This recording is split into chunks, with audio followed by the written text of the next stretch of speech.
if, sir, the dots are connected well, the economic dots are connected well, then we, by the end of the Amrit Kal, by the end of 2047, we will be a developed economy as well. Sir, now this is possible, sir, if, as I said, we connect all the economic dots properly. But in my view, sir, there are three things that the government needs to focus on to achieve these goals and the vision.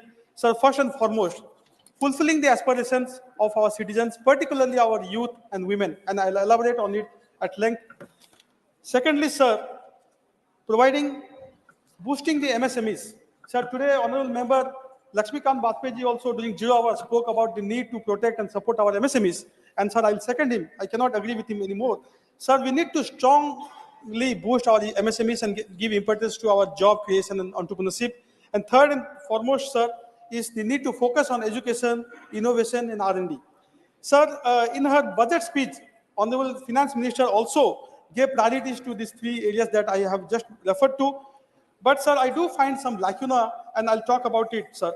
So let me go to the economic empowerment of our youth and our women. Sir, the Honorable Prime Minister spoke of 4 castes recently during one of the election speeches. He spoke of youth, women, farmers, and the youth, and the poor, sorry. Sir, let's come to the youth. We are the most youthful nation in the world. 2/3 of our population is under 35. Half of our population is under 25. When Honorable Member Ashok Mittal was speaking about the demographic dividend turning into demographic disaster, so that's a reality. That's a genuine concern that we have today. We need to take care of our youth, job creation, unless we want to see a disaster, demographic disaster. So talking of empowerment of women, sir, female worker population ratio is only 22%, which Honorable Member Chidambaram was talking about. Sir, I would like to refer to a model of women empowerment from my state of Odisha, sir, where 70 lakh women have been economically empowered over the years, and the self-help groups that they were part of are now becoming SMEs, small and medium enterprises. So this is a verifiable model of economic empowerment for women, which I think can really help us to achieve our economic goals. Thirdly, sir, doubling farmers' income. Sir, the government had spoken about doubling farmers' income by 2022. It has not happened. Sir, in Odisha, we have already doubled farmers' income a couple of years ago. In fact, we have received the Krishi Karman Award many times by Government of India, which showcases the importance and impetus that we have given to farmers. And sir, talking of inclusive growth, sir, there was a wide gap between the per capita income, national per capita income, and the state's per capita income in the year 2020-21. Today, sir, that has been drastically gapped. The gap has been drastically bridged. And today, sir, we are almost at par with the national per capita income. And sir, I'll give you statistics. Sir, the development expenditure of Odisha has increased more than 20 times over the last 20 years. Sir, more than 20 times over 2 decades. This is a huge humongous spend on development expenditure, which is shown in all our indicators and parameters. Sir, I'll come to the focus on education, innovation, R&D. Sir, way back in the 60s, Kothari Commission had recommended that we spend 6% of our GDP on education. We are nowhere close, sir, today. Sir, I will compliment the government of the day, and particularly Honorable Education Minister, that in this year's budget, the budget estimate of education is 1,13,000 crore roughly, which is 13% increase over the revised estimate of 22-23. Definitely, sir, this is the highest increase in outlay in expenditure over the RE of the previous year. But, sir, it's still not enough. It's only 2.8% of the budget, of our union budget. In contrast, sir, in Odisha, 30,000 crore has been earmarked for education in this year's budget, which is 12.3% of the total budget outlay of the state. 12.3% of the total budget outlay of the state is for education, sir. Sir, I think inspiration can be drawn by union government from Odisha on this. Sir, I'm extremely passionate about education, but I was sorry and sad to note that in her budget speech, the Honorable Finance Minister spoke about 7 priorities, what she called Saptarisis. But education was not one of the priorities or Saptarisis. And we all know, sir, the foundation of any nation is education. No nation can progress economically, socially, or otherwise without focusing on education. So this is why I urge again the government to focus on education. Sir, I'll come to PM Poshan. Sir, Honorable Member Chidambaram ji spoke about, sir, child malnutrition. He gave some numbers: 16% undernourished, 35% stunted. These are numbers. Sir, again, I'm sad to note that the budget estimate for 23-24 for PM Poshan is 9% less than the RE, the revised estimate of 22-23. Sir, this will definitely reflect in poor learning outcomes and educational outcomes. Sir, I'll come to Sir R&D. Sir, Honorable PM has often spoken about India becoming a $1 trillion digital economy, which will be roughly 20% of our economy when we become a $5 trillion economy. But sir, tell me, sir, which nation can become a digital economy without focusing on R&D? And today we spend only 0.7% of our GDP on R&D. Comparable numbers, sir: Israel 4.9, US 4.5, sorry, US 3, South Korea 4.5, China roughly 2. We are only at 0.7. Sir, I compliment the government. I laud them because they brought in the Anusandhan National Research Foundation bill. And Prime Minister has often spoken about Jai Jawan, Jai Kisan, Jai Vigyan, Jai Anusandhan. But sir, we need to really focus on Anusandhan or research if we want to become a developed economy in the next couple of decades at least. And sir, finally, sir, I'll come to the focus on MSMEs. Sir, we are growing, no doubt, but it is not a job-led growth. Sir, I'm afraid that is becoming a job-less growth. Sir, that is because, sir, our focus on MSMEs is not to the extent what it should be. Sir, today MSMEs are crying for capital. They do not have access to capital. Sir, there are statistics, sir, that if the loan amount is less than 1 crore, then the default is roughly 1%. But if the loan amount is more than 100 crore, then the default is over 40%, sir. So who takes loans over 100 crores? It's the large enterprises. But the MSMEs take loan less than 1 crore and their default rate is less than 1%. But still, sir, we have not done justice to our MSMEs by giving them access to capital, by giving them access to technology. So, sir, I'll again urge the government, sir, MSMEs are the job creators of our country. They create wealth for the nation. They contribute 30% to our GDP. Sir, they roughly create 123 million jobs. Sir, that is roughly 12 crore jobs. Still, we are neglecting our MSMEs. Sir, if we have to really focus on the economy, then we need to focus on the MSMEs because, sir, and sir, finally, sir, since you have, sir, since my time is over, sir, I'll just conclude by saying that, sir, India, that is Bharat, is a union of states. So if we have to grow socially and economically, then we need to take the states along. And this is why, sir, my Honorable Chief Minister, Sri Naveen Patnaik, has always believed in the philosophy of cooperative federalism.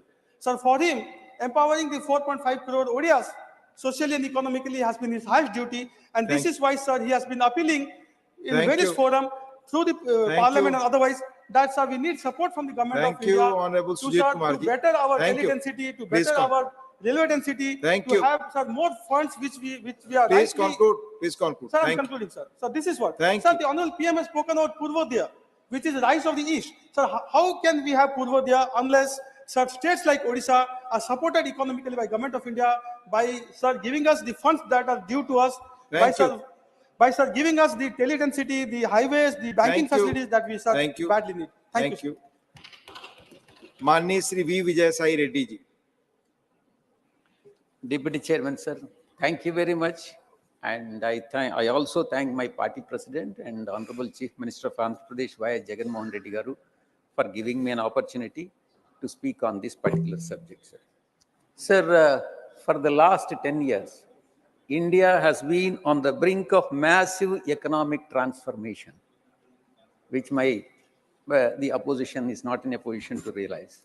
Sir, for the last 10 years, again, we have grown from being 10th highest GDP to 5th highest GDP in the world, which my colleague, Honorable former Finance Minister Chidambaram couldn't realize it.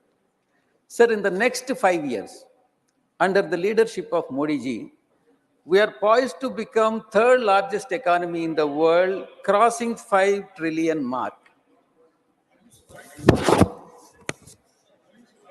Please. Mani Jairam ji, baith kar baat nahi. Please, you speak to the chair. Sir, Deputy Chairman, sir. India continues to retain its fast-growing economy status even in the face of global economic slowdown. and we have faced the COVID situation. Even during COVID situation, there is no economic stride, and it continues to grow in the economy. Sir, last year, our GDP growth stood at massive 7.2%, which was twice the average of emerging market economies. And our honorable former finance minister extensively spoke about the GDP. And he was all along talking negative about the GDP, and he couldn't realize that there is a growth. And currently, we have surpassed the market expectations and registered a 7.6% growth during second quarter of the financial of this current 2023-24. Sir, and coming to the tax collections, which the opposition has to realize the importance. There is a significant growth in the tax collections that has become the norm, and this has fueled the economic growth, sir. Sir, within 10 years, the direct tax collections have increased by 160%, and from 6.4 lakh crore in 2013-14 to 16.6 lakh crore in financial year 2022-23. Sir, this year, this 6 months from April to September, tax collections increased by 18%. Sir, till now, the GST collections, now up to this direct taxes and then indirect taxes, till now, GST collections for this financial year stands at 13.3 lakh crore, averaging 1.66 lakh crore monthly. This is whopping 12% hike over the last year. The increase in tax collections without substantial tax hikes goes to show that the government efficiency in improving our tax compliance and expanding the tax base. Sir, even there is no applaud from the treasury benches. Opposition, I'm very sure they will not applaud. Sir, coming to the digital payments. Please. India continues to dominate the digital payment landscape. Sir, we recorded 89 million digital transactions in 2022, which is more than 4 leading countries combined together. Sir, this accounted almost half of the global real-time payments. And sir, and I also should, up to this, it's all positive points, sir. From now, I have to tell the negative points also, and at least to satisfy my friend Jairam Ramesh. Sir, we must not be complacent with our achievements. And sir, many issues continue to hinder the India's economic growth, sir.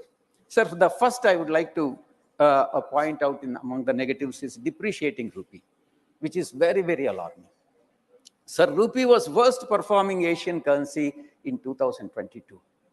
Sir, for the first time ever, the value of rupee crossed 80 against the dollar. Currently, it stands at 83.4, which is very, very alarming.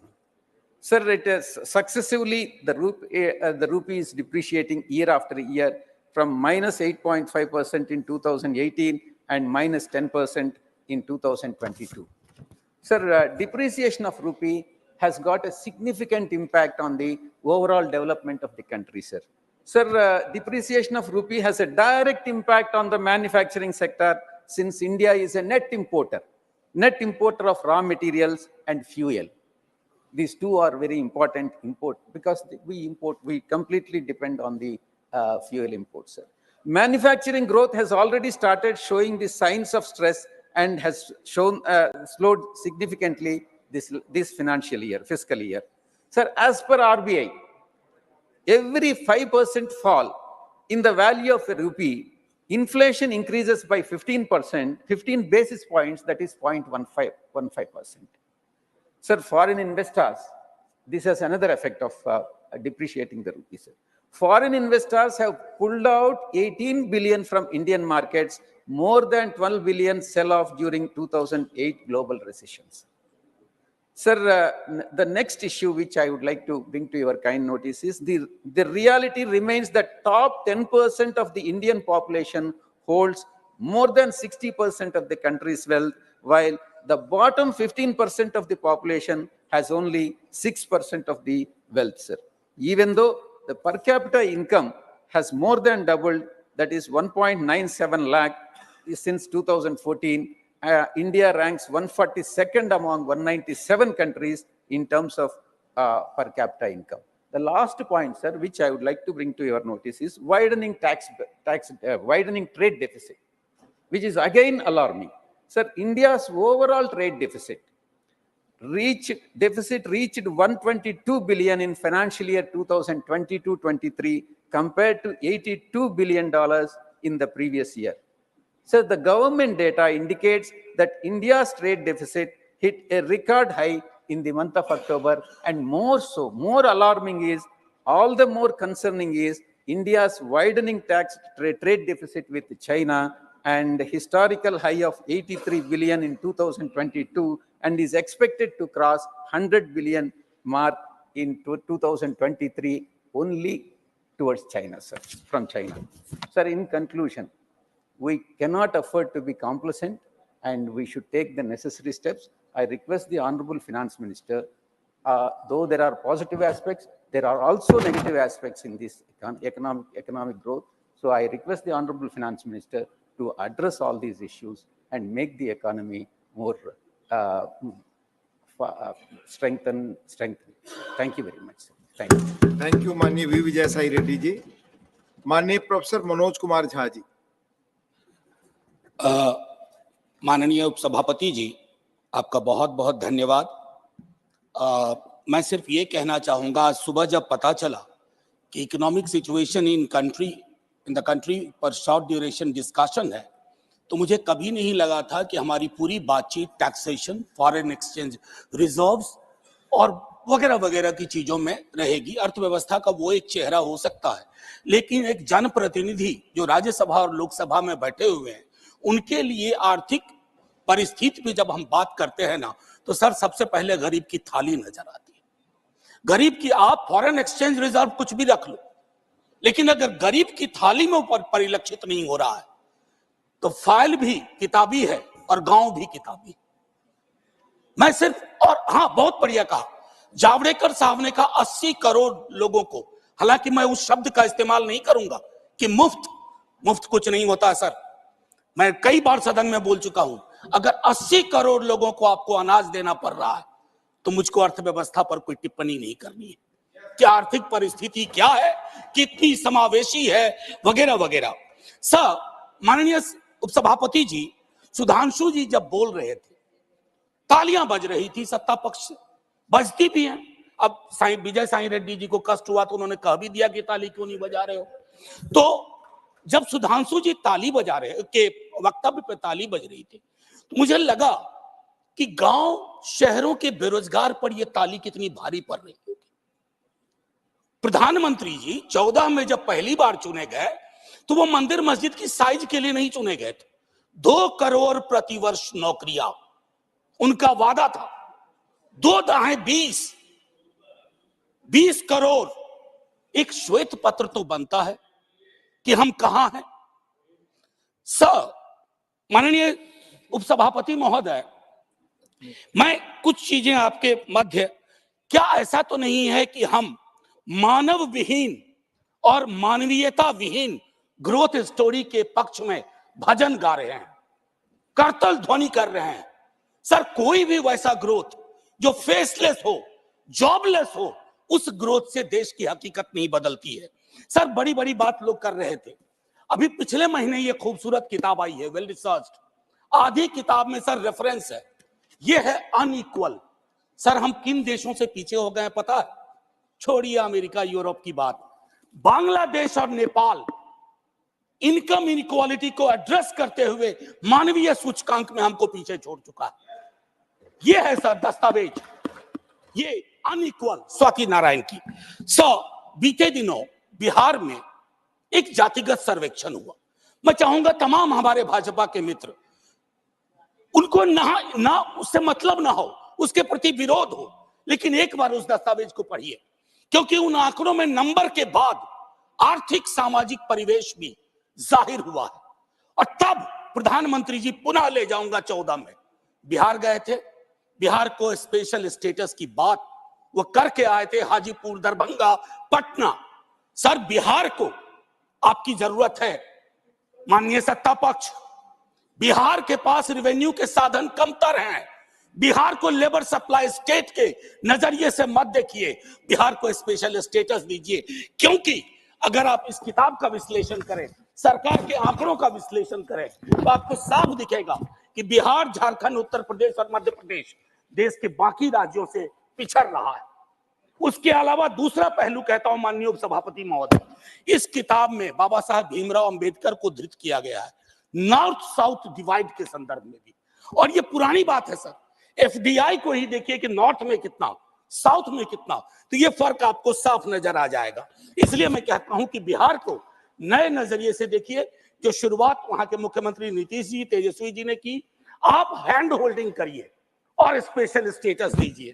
दूसरी चीज sir, अगर मनरेगा में rural demand बढ़ रहा है तो rural distress को acknowledge करिए। उसको एक्नॉलेज किए बगैर बात नहीं बनेगी। उसको डिनाल से अब कुछ हासिल नहीं कर पाए। पॉवर्टी इंडेक्स पर आपने कई वर्षों से काम नहीं किया। आप आंकड़ों के बारे में तो सरकार का दृष्टिकोण है कि विश्व के टिम्बकटू में अगर एक आंकड़ा पक्ष का कोई बोल दो तो उसको प्रदर्शनी लगा देंगे। अगर कोई आंकड़ा सरकार को असहज करता है, कहेंगे हम तो इसको मानते ही नहीं, इनकी तो मेथोडोलॉजी खराब है। साहब नहीं, ये डिफरेंशियल दृष्टिकोण मत रखिए। हंगर इंडेक्स पे खुल के कहिए हम मीट नहीं कर पाए हैं। ये सत्ता पक्ष और विपक्ष का मामला नहीं है, ये मामला है हमारे कलेक्टिव फेलियर का। हमें एड्रेस करना होगा। आपको असल में लग गया सर, बस 1 मिनट लूंगा माफी के साथ। सर, आपको असल में लगता है कि आप इनकम इनइक्वालिटी की बात ना करें, पॉवर्टी रिडक्शन की बात ना करें, अनएम्प्लॉयमेंट एड्रेसिंग की बात ना करें, चुनाव आप फिर भी जीत जा रहे हैं। मैं मानता हूं आपने वो तिलिस्म विकसित कर लिया है कि समस्याओं को एड्रेस किए बगैर भी चुनाव कैसे जीते जा सकते हैं। लेकिन जिन बोतल से निकला ये जिन देश पर बहुत भारी पड़ने जा रहा है। वेल्थ टैक्स को लेकर के, इनकम इनइक्वालिटी को लेकर मैंने कहा, वेल्थ टैक्स 16 में आपने अबॉलिश कर दिया। किसानों के बारे में सर मैं कहता हूं, आप कहते हैं शेयर बाजार उछल रहा है, बड़ी तारीफ होती है सर। शेयर बाजार उछले और एक किसान आत्महत्या कर ले, एक युवा बेरोजगार आत्महत्या कर ले, तो आप किस चीज को कहेंगे सर? और कुछ नहीं कहना चाहता। हाशिए के समूहों में पॉवर्टी की जो परिस्थिति है, आप बिहार का डेटा देखिए। आखिरी सर, एक सुधांशु जी बड़ी अच्छी चीजें बता गए, हमें तो लगा कि हम तो बेकार परेशानी है गरीबी से, भुखमरी से। 30 सेकंड सर। तो मैं आपके माध्यम से अपने मित्रवर को कहता हूं, जब कश्ती साबितो सालिम थी, साहिल की तमन्ना किसको थी? अब ऐसी शिकस्ता कश्ती पे साहिल की तमन्ना कौन करे? जय हिंद सर। थैंक यू, धन्यवाद प्रोफेसर मनोज कुमार झा जी। माननीय श्री एलामारम करीम जी। Thank you, sir. The real state of our economy concerning around the people will be clearly understood by the latest RBI report, which says the household's financial assets, including bank deposits and cash equity investment, fell down sharply to 5.1% of the GDP in the fiscal year ended in the March 2023. See, on the other hand, the household debt increased 5.8% of the GDP in the financial year 2023, which is the second highest annual increase since independence. Recent RBI data also reveals that bank, financial institution, credit to institutions bar business marked a decline, while personal loan portfolio has increased in volume during in the current quarter, which clearly signals further slowing down of the economy, along with the rise in the people's indebtedness and resulted distress. Sir, in addition to these technical issues, there are a broader concerns about the overall economic direction of the country. Tax concession and incentives are given to the rich corporates, are widening the gap between the two Indias, the rich and the poor.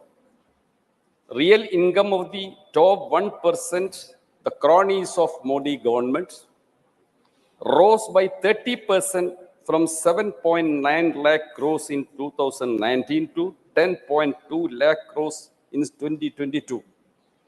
While the real income of the lowest 25%, who are shouting slogans for you, by the 11% from rupees 3.8 lakh crores to 3.4 lakh crores.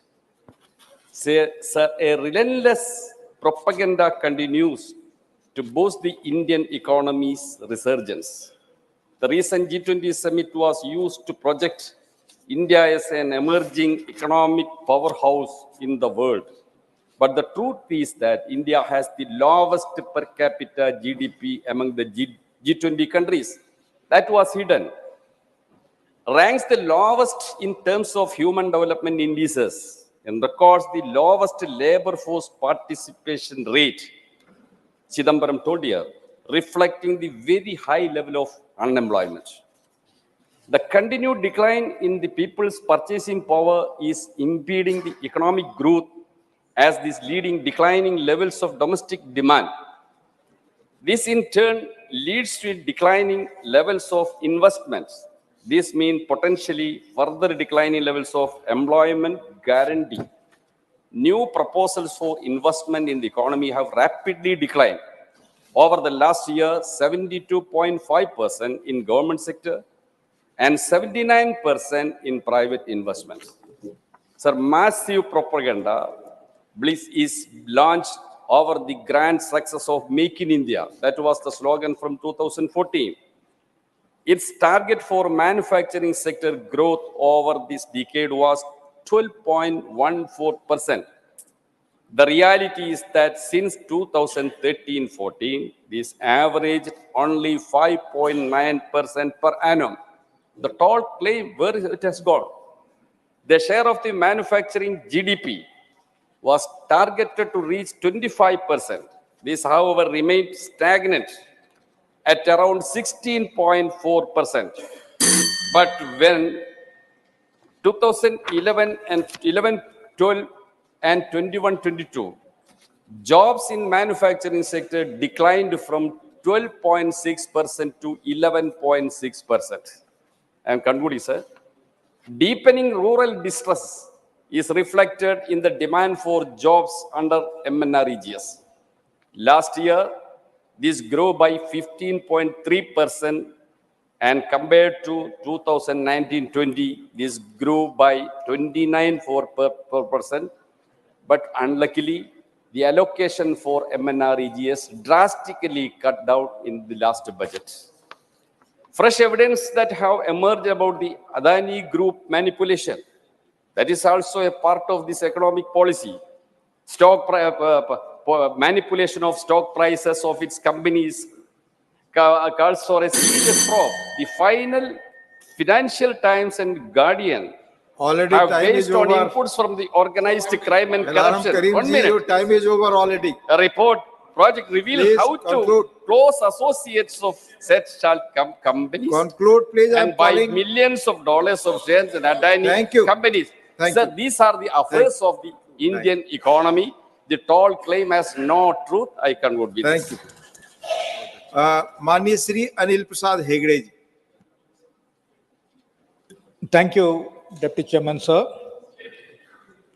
When we are crossing a river in a boat, if there is a hole in the boat and the water starts trickling in, taking a mug or a tumbler and pouring the water out of the boat is not the solution, sir. Plugging the hole needs to be the solution.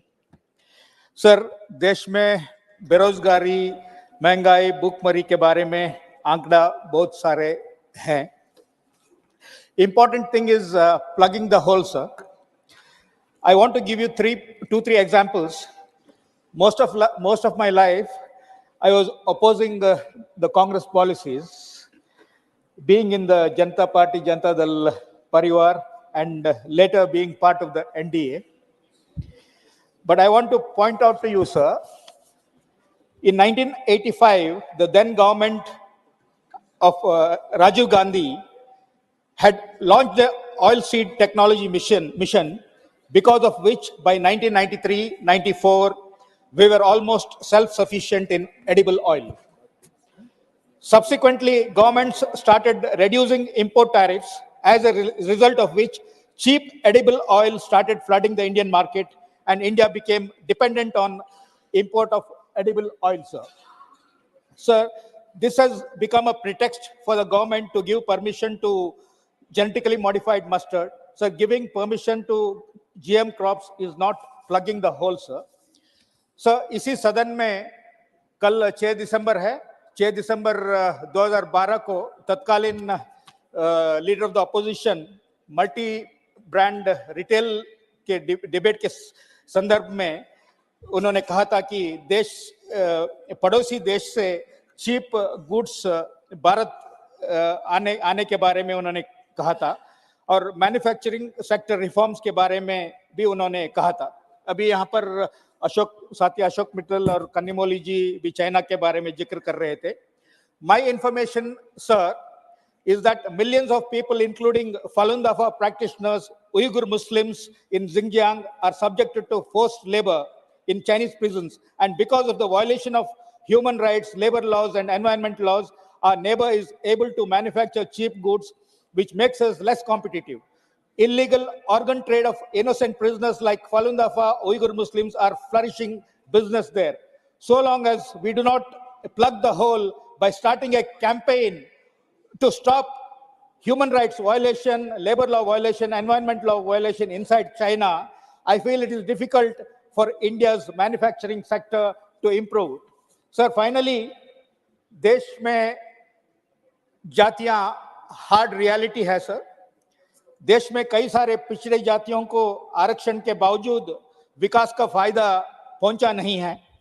इसलिए नीतीश कुमार का नेतृत्व का मेरा party के सरकार बिहार में caste based census लागू किया है. जब तक देश में कास्ट बेस्ड सेंसस नहीं करते हैं तब तक सरकार का बनाया हुआ पॉलिसीज का फायदा कई सारे जातियों को नहीं पहुंचेगी. Sir, hence by ordering a caste-based census, we need to plug the hole. And finally, sir, I also request the government to give special status to Bihar. Thank you. Thank you. धन्यवाद माननीय अनिल हेगड़े जी. माननीय अब्दुल वहाब जी. माननीय अब्दुल वहाब जी. Yes, sir. Thank you very much. 3 minutes, giving me sir. the occasion to talk. Mr. Chidambaram, from Chidambaram to all opposition parties, were telling about the gravity of our Indian economy, how it is going on. No doubt, as our comrades tells, this our GDP is grown to the level which we never expected. Ultimately, the GDP per person, where it is, that was the only question I want to ask to the government of India. There are a lot of abhayans. Prime Minister Khanna made this name, that name, and removed all the other name. But ultimately, it is getting to the really needy people. I am working mainly on tribal areas. There, a lot of projects are there, lot of money also there. But it is not coming down because of lot of hurdles. In the same way, Indian economy, everybody is saying that, okay, we are this level, that level, but our Vijay Reddy, lately he came to the point. Before he has to. It is compulsion, not because of his intention. Compulsion, they have to have this one, this stand. Almost all parties, everybody is threatened. But what our government is saying, okay, semi-final over. All the 10 matches in, you see this one, Indian matches against the World Cup. Everything we gave with, but at last what happened in Ahmedabad Modi Stadium? He was there with the blue jackets, our Prime Minister. We are also behind him. What happened? That is what going to happen in 2024. This not be a hat trick. Unless and until, maybe they can win, unless and until they have to see the real problem. Not this $1 trillion. It is coming to, most of the money is coming to me also, just like me people, little, 1 or 5%, including that one maybe. But it is not going to the real people, that 80 crores. Our Manoj was telling clearly. So please spend some money or get some money from wherever it is and pump to the, in Manrega or whatever it is, which is helping people, real people, not the big corporates. I know when I am starting, if I am telling Adani, you will put the bill, stop. Everybody is telling about Adani or other, then it is, time is over. I hope, I don't know. Now, just Yes, your time is over. 3 minutes already. Okay.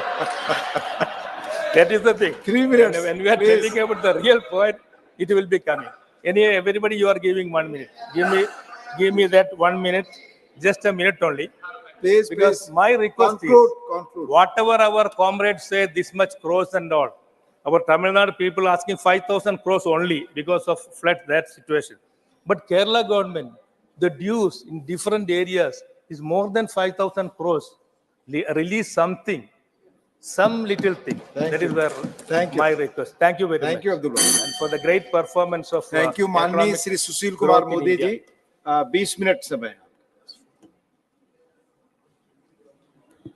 माननीय उपसभापति महोदय, देश की आर्थिक स्थिति पर बोलने के लिए मैं पार्टी की ओर से खड़ा हुआ हूं।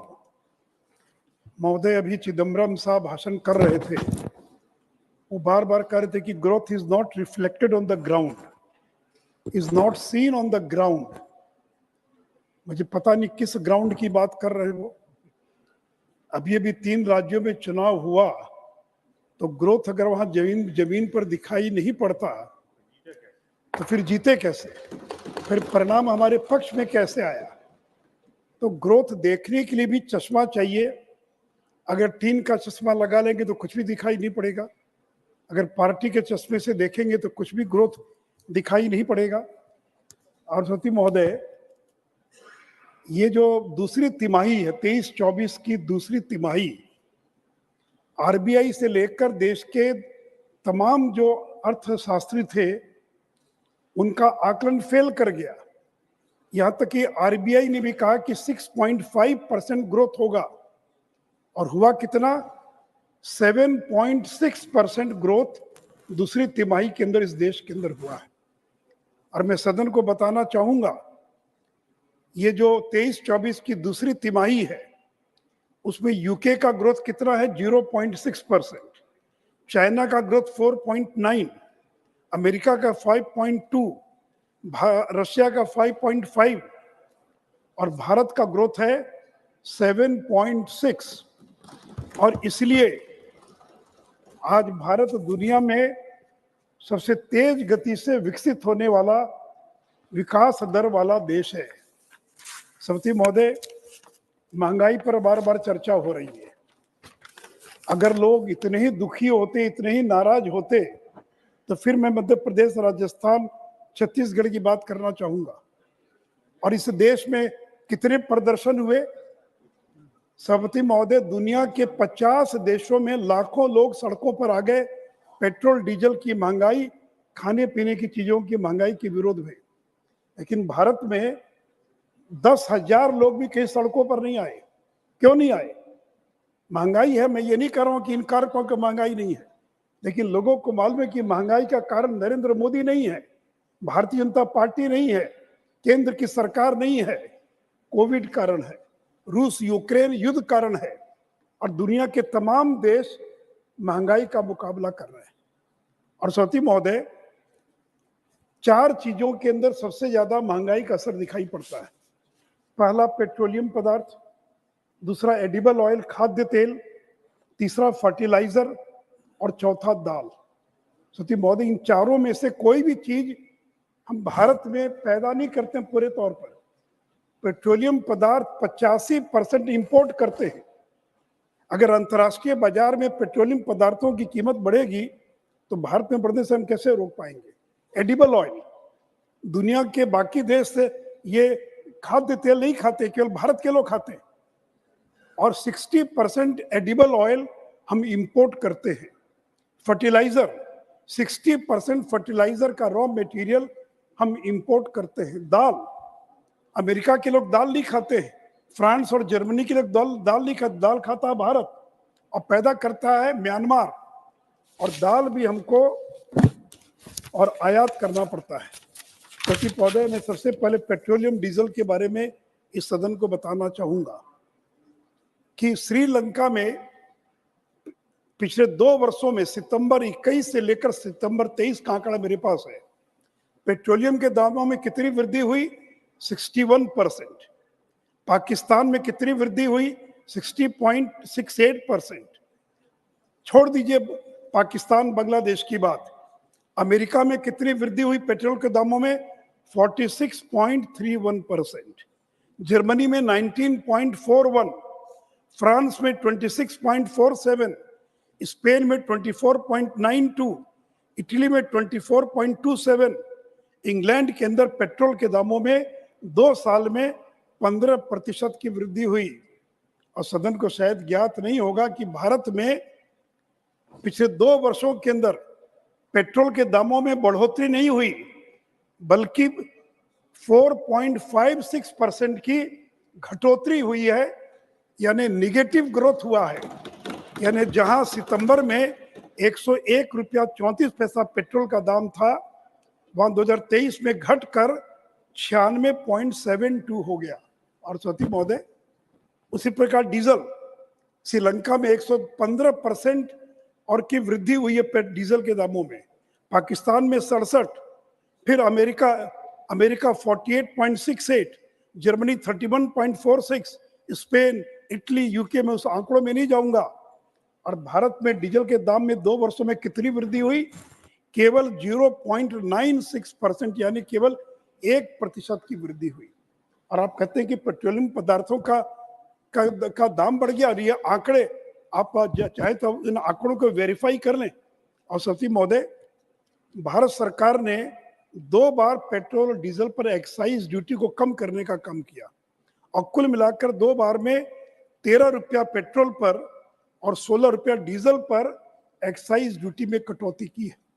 अब पिछले 2 वर्षों में पेट्रोल और डीजल के दामों में कोई वृद्धि नहीं हुई। कोई बता दे कि पेट्रोल और डीजल के दाम में भारत के अंदर कोई वृद्धि हुई है क्या? और सती महोदय, यहां भी राजनीति हो रही है। बीजेपी शासित राज्यों ने पेट्रोल और डीजल पर एक्साइज ड्यूटी या वैट को घटाने का काम किया, लेकिन जो विपक्ष के राज्य थे उन्होंने घटाने के बजाय बढ़ाने का काम किया। और उसका भी मैं आंकड़ा देना चाहूंगा सती महोदय। अभी राजस्थान का चुनाव हुआ है, गांधीनगर में पेट्रोल 96 रुपया 63 पैसा और जयपुर में पेट्रोल 108 रुपया 45 पैसा, यानी 12% ज्यादा है गांधीनगर से जयपुर में पेट्रोल का दाम। गुवाहाटी में 98 रुपया गुवाहाटी में, और डायरेक्ट साहब के कोलकाता में पेट्रोल 106 रुपया 42 पैसा। तो अगर केंद्र के कारण का बढ़ा होता तो आखिर कलकत्ते में 106 रुपया और गुवाहाटी में 98 रुपया क्यों है? लखनऊ में 96 रुपया और बेंगलोर में 101 रुपया, गोवा में 97 रुपया, रायपुर में 102 रुपया, भोपाल में 108 रुपया और अमरावती में 111 रुपया। महोदय, कांग्रेस शासित राज्यों ने पेट्रोल और डीजल के दामों में कोई कटौती नहीं की, और बीजेपी शासित राज्यों ने उसके दाम में कटौती की। और जब बात आती है एलपीजी की, तो सदन को यह मालूम है कि आदरणीय प्रधानमंत्री जी ने एलपीजी के दामों में और जो उज्ज्वला योजना के तहत जो सिलेंडर मिलता था उसमें कुल मिलाकर 300 रुपये की राहत दी है, और सामान्य कंज्यूमर को 200 रुपये की राहत दी है। इससे पेट्रोलियम कंपनियों को 28,000 करोड़ का नुकसान हुआ, 28,000 करोड़ का, और भारत सरकार ने 22,000 करोड़ रुपया उनको पिछले साल देकर उसकी क्षतिपूर्ति करने का काम किया है। सती महोदय, ये नरेंद्र मोदी की सरकार है। पेट्रोल में ब्लेंडिंग, ये जो इथेनॉल की ब्लेंडिंग हो रही है, ये जब 14 में नरेंद्र मोदी जी आए, इस समय 1.53% पेट्रोल में ब्लेंडिंग होती थी। आज कितनी ब्लेंडिंग हो रही है? 12%। और इससे देश को कितना फायदा हुआ? विदेशी मुद्रा 73,000 करोड़, डायरेक्ट साहब 70,000, the country has saved 73,000 crore as a foreign exchange saving. Carbon dioxide emission 402 lakh metric ton emission कम हुआ। Amount paid to the distilleries 1,26,000 crore. और फार्मर्स को कितना मिला? 76,000 करोड़ रुपया और किसानों को मिला है। सचिव महोदय, ये है नरेंद्र मोदी की सरकार। और सचिव महोदय, आप कहते हैं कि आप बार बार कहते हैं कि उसी प्रकार फर्टिलाइजर, सचिव महोदय, फर्टिलाइजर भारत सरकार ने अगले 3 साल के लिए 3,70,000 करोड़ की सब्सिडी का अपने बजट में और प्रोविजन किया, 3,70,000 करोड़। और मैं सदन को बताना चाहूंगा कि जो फर्टिलाइजर का जो रॉ मटेरियल है फर्टिलाइजर, ये बाहर से आता, भारत के अंदर केवल 40% तैयार होता है, बाकी बाहर से आता है। और मैं सदन को बताना चाहूंगा कि यूरिया के दाम, अंतर्राष्ट्रीय बाजार में यूरिया का दाम है 2,450 और किसानों को कितने में मिलता है? 266 रुपए में किसानों को मिलता है। तो government of India is providing a subsidy of 2,183 पर bag to the farmers in this country. DAP में सब्सिडी कितनी मिल रही है? 2,501 रुपया। एनपीके में सब्सिडी कितनी? 1,918। और आपने सारे कारखाने बंद कर दिया। गोरखपुर का खाद का कारखाना नरेंद्र मोदी जी ने चालू किया, बरौनी का खाद का कारखाना हमारी सरकार ने चालू किया। और सचिव महोदय, अभी कह रहे थे कि करोड़पति बन गए। ये बात ठीक है कि हमारे करोड़पति बनना कोई गुनाह नहीं है, चोरी करके कोई करोड़पति न बने। और ठीक है डायरेक्ट साहब, in 1617 there were only 68,263 crorepati in this country. Now the figure has gone to 1,69,000. तो जो टैक्स पेयर है, जो 1 करोड़ से ज्यादा जिनकी अर्निंग है, जो टैक्स देते हैं, उनकी संख्या 68,000 से बढ़कर 1,69,000 हो गई। ये तो खुशी होना चाहिए कि आप दुखी है कि करोड़पति क्यों हो गए। तो सब लोग कंगाल बना दीजिए, सब लोग कंगाल हो जाएं। लेकिन दूसरी ओर मैं ये भी सदन को बताना चाहूंगा, ये नरेंद्र मोदी जिनके कारण 13,50,00,000 लोग गरीबी की जंजीर से मुक्त हो गए। पिछले उनके पहले कार्यकाल में, दीदी थोड़ा 1 मिनट, उनके पहले कार्यकाल में 13.5 करोड़ लोग गरीबी की जंजीर से मुक्त हो गए और मिडिल क्लास में शामिल हो गए। सचिव महोदय, 15-16 में इस देश में 24.85% गरीब थे और 19 और 21 में घटकर कितना हो गया? 15%। तो आखिर गरीब कहाँ चले? गरीब देव इंटर ये मिडिल क्लास। सचिव महोदय, और यूएनडीपी की report, United Nations Development Programme की रिपोर्ट है कि 2005-06 में 64.5 करोड़ गरीब थे इस देश के लिए, 64.5 करोड़, और 2021 में घटकर हो गए 23 करोड़। 15 साल में इस देश के अंदर 41 करोड़ लोग गरीबी से मुक्त हो गए और वो मिडिल क्लास में प्रवेश कर गए। तो सचिव महोदय, एक और हमने जहाँ गरीबों का ख्याल रखा, वहां पर यहाँ पर लोग उद्योगों के माध्यम से पैसा कमाएं, इसका भी ध्यान रखा है। और सचिव महोदय, अभी बैंकों की बात हो रही थी, और कि बैंकों का एनपीए की क्या स्थिति है। बैंक का प्रॉफिट 22-23 में पहली बार बैंकों का profit, they have earned a profit of 1 lakh crore. Not a single bank is in red, they are earning profit. ये आपके कार्यकाल में क्यों नहीं हुआ? 22-23 में क्यों 1 लाख करोड़ का 22-23 में बैंकों को प्रॉफिट हुआ है। और भारत सरकार ने जो कैपिटलाइज करते थे, बैंकों को पैसा देते, देना बंद कर दिया। 3 साल से एक पैसा नहीं दिया बैंकों को। और बैंक अपने बलबूते जो हैं, और जो एनपीए है, जो नॉन परफॉर्मिंग एसेट है, वो 11.2 था 17-18 में, घटकर 5.2% हो गया। तो सती महोदय, ये जो एनपीए अगर कम हुआ है तो इसका कारण क्या है? सती महोदय, जीएसटी का कलेक्शन एक साल में 6 बार जीएसटी का कलेक्शन, दैट इज क्रॉस 1,60,000। जो लोग गब्बर सिंह टैक्स कहते हैं जीएसटी को, तो अगर हिम्मत है तो अपने राज्य हिमाचल में और जहां आपकी सरकार कर्नाटक में जीएसटी को हटा दीजिए। अगर वो गब्बर सिंह टैक्स है तो जीएसटी के कारण 1,60,000 करोड़ का कलेक्शन एक साल में, एक बार नहीं बल्कि 6 बार इस एक साल के अंदर हो चुका है। और सती महोदय, एक समय था कि मोबाइल हम इंपोर्ट करते थे। आज से 10 साल पहले 98% मोबाइल हम इंपोर्ट करते थे। और मैं सदन को बताना चाहूंगा कि आज 99% मोबाइल मेड इन इंडिया है। हमने मोबाइल को इंपोर्ट करना बंद कर दिया। और इस साल 11 बिलियन का मतलब हो गया 88,000 करोड़ के मोबाइल फोन जो है, और हमने एक्सपोर्ट करने का काम किया है। श्रीमती महोदय, नरेंद्र मोदी जी देश के प्रधानमंत्री हैं। भारत मंडपम के उद्घाटन के अवसर पर उन्होंने भाषण देते हुए कहा था कि जब वो प्रधानमंत्री बने उस समय भारत दुनिया की 10वीं सबसे बड़ी अर्थव्यवस्था थी, 10th इकोनॉमी थी दुनिया की 2014 में, और सेकेंड टर्म में वो दुनिया की 5वीं सबसे बड़ी अर्थव्यवस्था बन चुका है। और उन्होंने देश की जनता को गारंटी दिया, मोदी की गारंटी, कि तीसरे टर्म में इंडिया दुनिया की तीसरी सबसे बड़ी अर्थव्यवस्था बन जाएगी। हम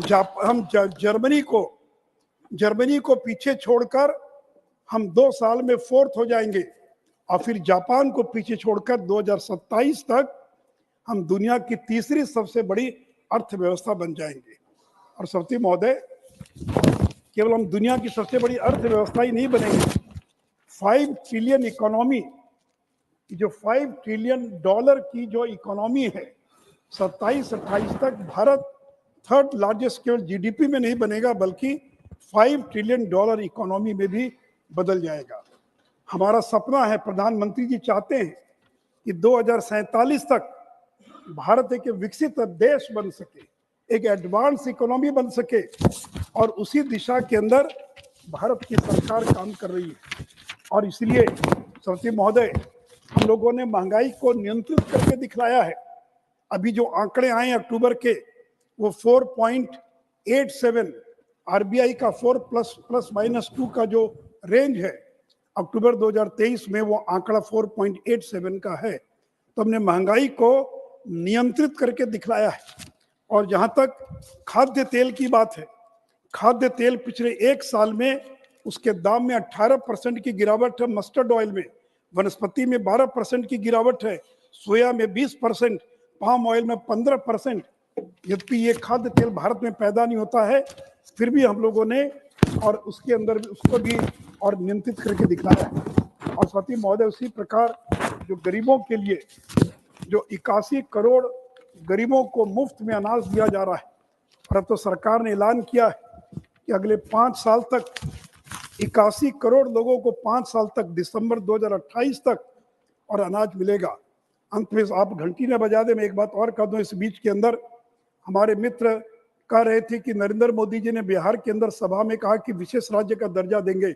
मैं चुनौती देता हूं, कभी भी किसी भाषण में नरेंद्र मोदी जी ने बिहार को विशेष राज्य का दर्जा देने का कभी ऐलान नहीं किया था, नंबर 1। नंबर 2, कि जब केंद्र में यूपीए की सरकार थी, उसी समय रघुराम राजन कमेटी का गठन करवाया था नीतीश कुमार जी ने चिदम्बरम साहब से मिलकर, और रघुराम राजन कमेटी ने रिपोर्ट दिया कि अब देश के किसी भी राज्य को विशेष राज्य का दर्जा नहीं दिया जा सकता है। इतना ही नहीं तो 14th फाइनेंस कमीशन, क्योंकि 5th फाइनेंस कमीशन ने 69 के अंदर पहली बार स्पेशल कैटेगरी स्टेटस का कंसेप्ट दिया था, लेकिन 14th फाइनेंस कमीशन ने 2015 में विशेष राज्य के दर्जे की अवधारणा को ही खत्म कर दिया। इसलिए 14th और 15th फाइनेंस कमीशन में कहीं भी स्पेशल कैटेगरी शब्द आया ही नहीं है। तो महोदय, जब 14th फाइनेंस कमीशन ने, रघुराम राजन कमेटी ने, इंटर मिनिस्ट्रियल ग्रुप ने खत्म कर दिया, और जब लालू जी देश में रेल मंत्री थे, बड़े ताकतवर मंत्री थे, रात को 12 बजे राष्ट्रपति को उठाकर बिहार की विधानसभा को भंग करवा दिया, उस समय उन्होंने बिहार को विशेष राज्य का दर्जा क्यों नहीं दिलवाया? जब नीतीश जी रेल मंत्री थे, उस समय बिहार को विशेष राज्य का दर्जा क्यों नहीं दिलवाया? और नरेंद्र मोदी ने तो विशेष राज्य के दर्जे से बिहार को जितना मिलता उससे ज्यादा दे दिया। जो पैकेज दिया, पीएम पैकेज, 1,40,000 करोड़ का पैकेज दिया बिहार को, पीएम पैकेज। केवल भारत में अकेला राज्य बिहार है जिसको केंद्र की सरकार के द्वारा पैकेज दिया गया। लेकिन जब चुनाव नजदीक आता है तो विशेष राज्य का दर्जा, विशेष राज्य का दर्जा। आंध्र का तो घोषणा थी सोनिया जी का, कि घोषणा थी सदन के अंदर कि आंध्र को विशेष राज्य का दर्जा देंगे, कहाँ मिला?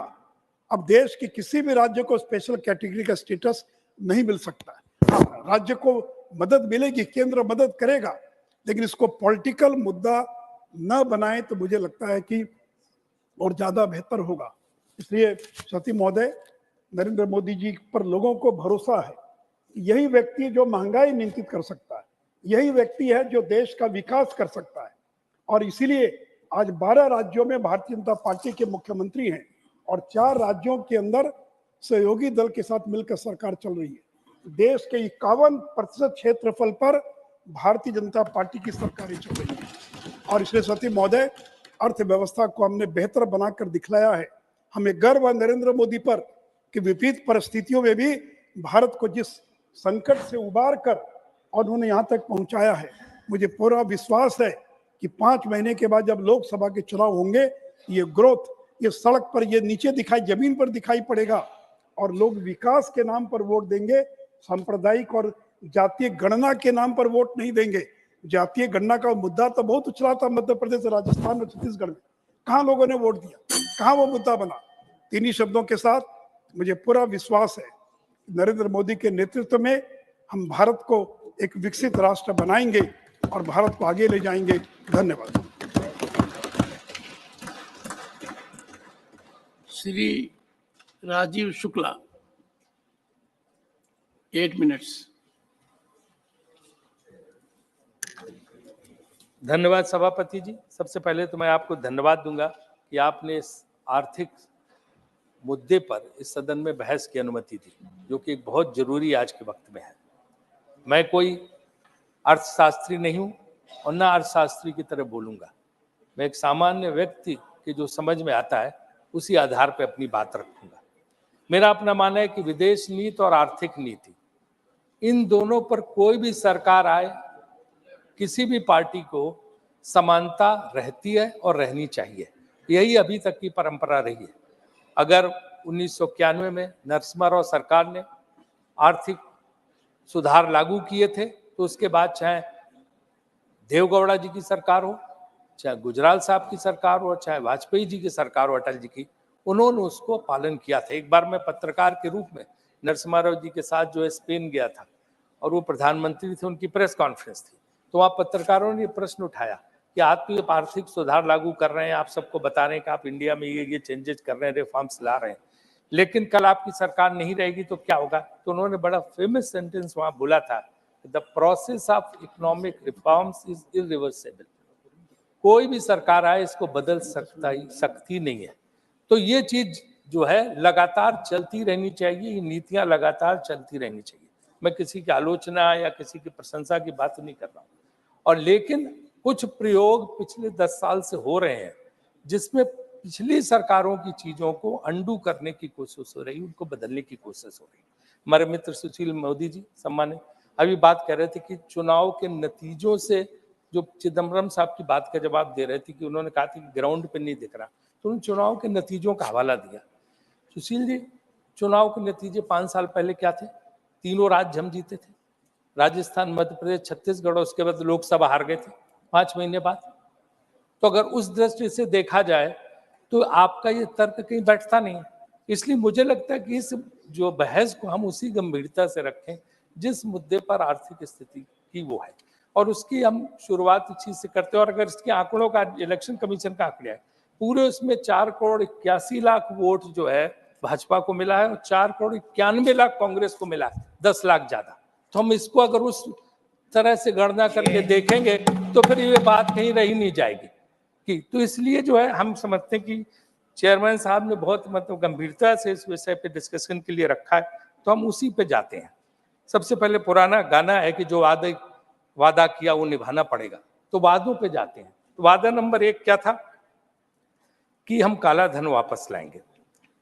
वापस तो आया नहीं, उल्टे जो मॉर्गन स्टैनली की रिपोर्ट है जिसको कोट किया था सुधांशु जी ने, 6 लाख उद्यमी जिनको एंटरप्रेन्योर बोलते हैं विदेश चले गए। यहाँ की 2 लाख ने तो नागरिकता सरेंडर कर दी भारत की।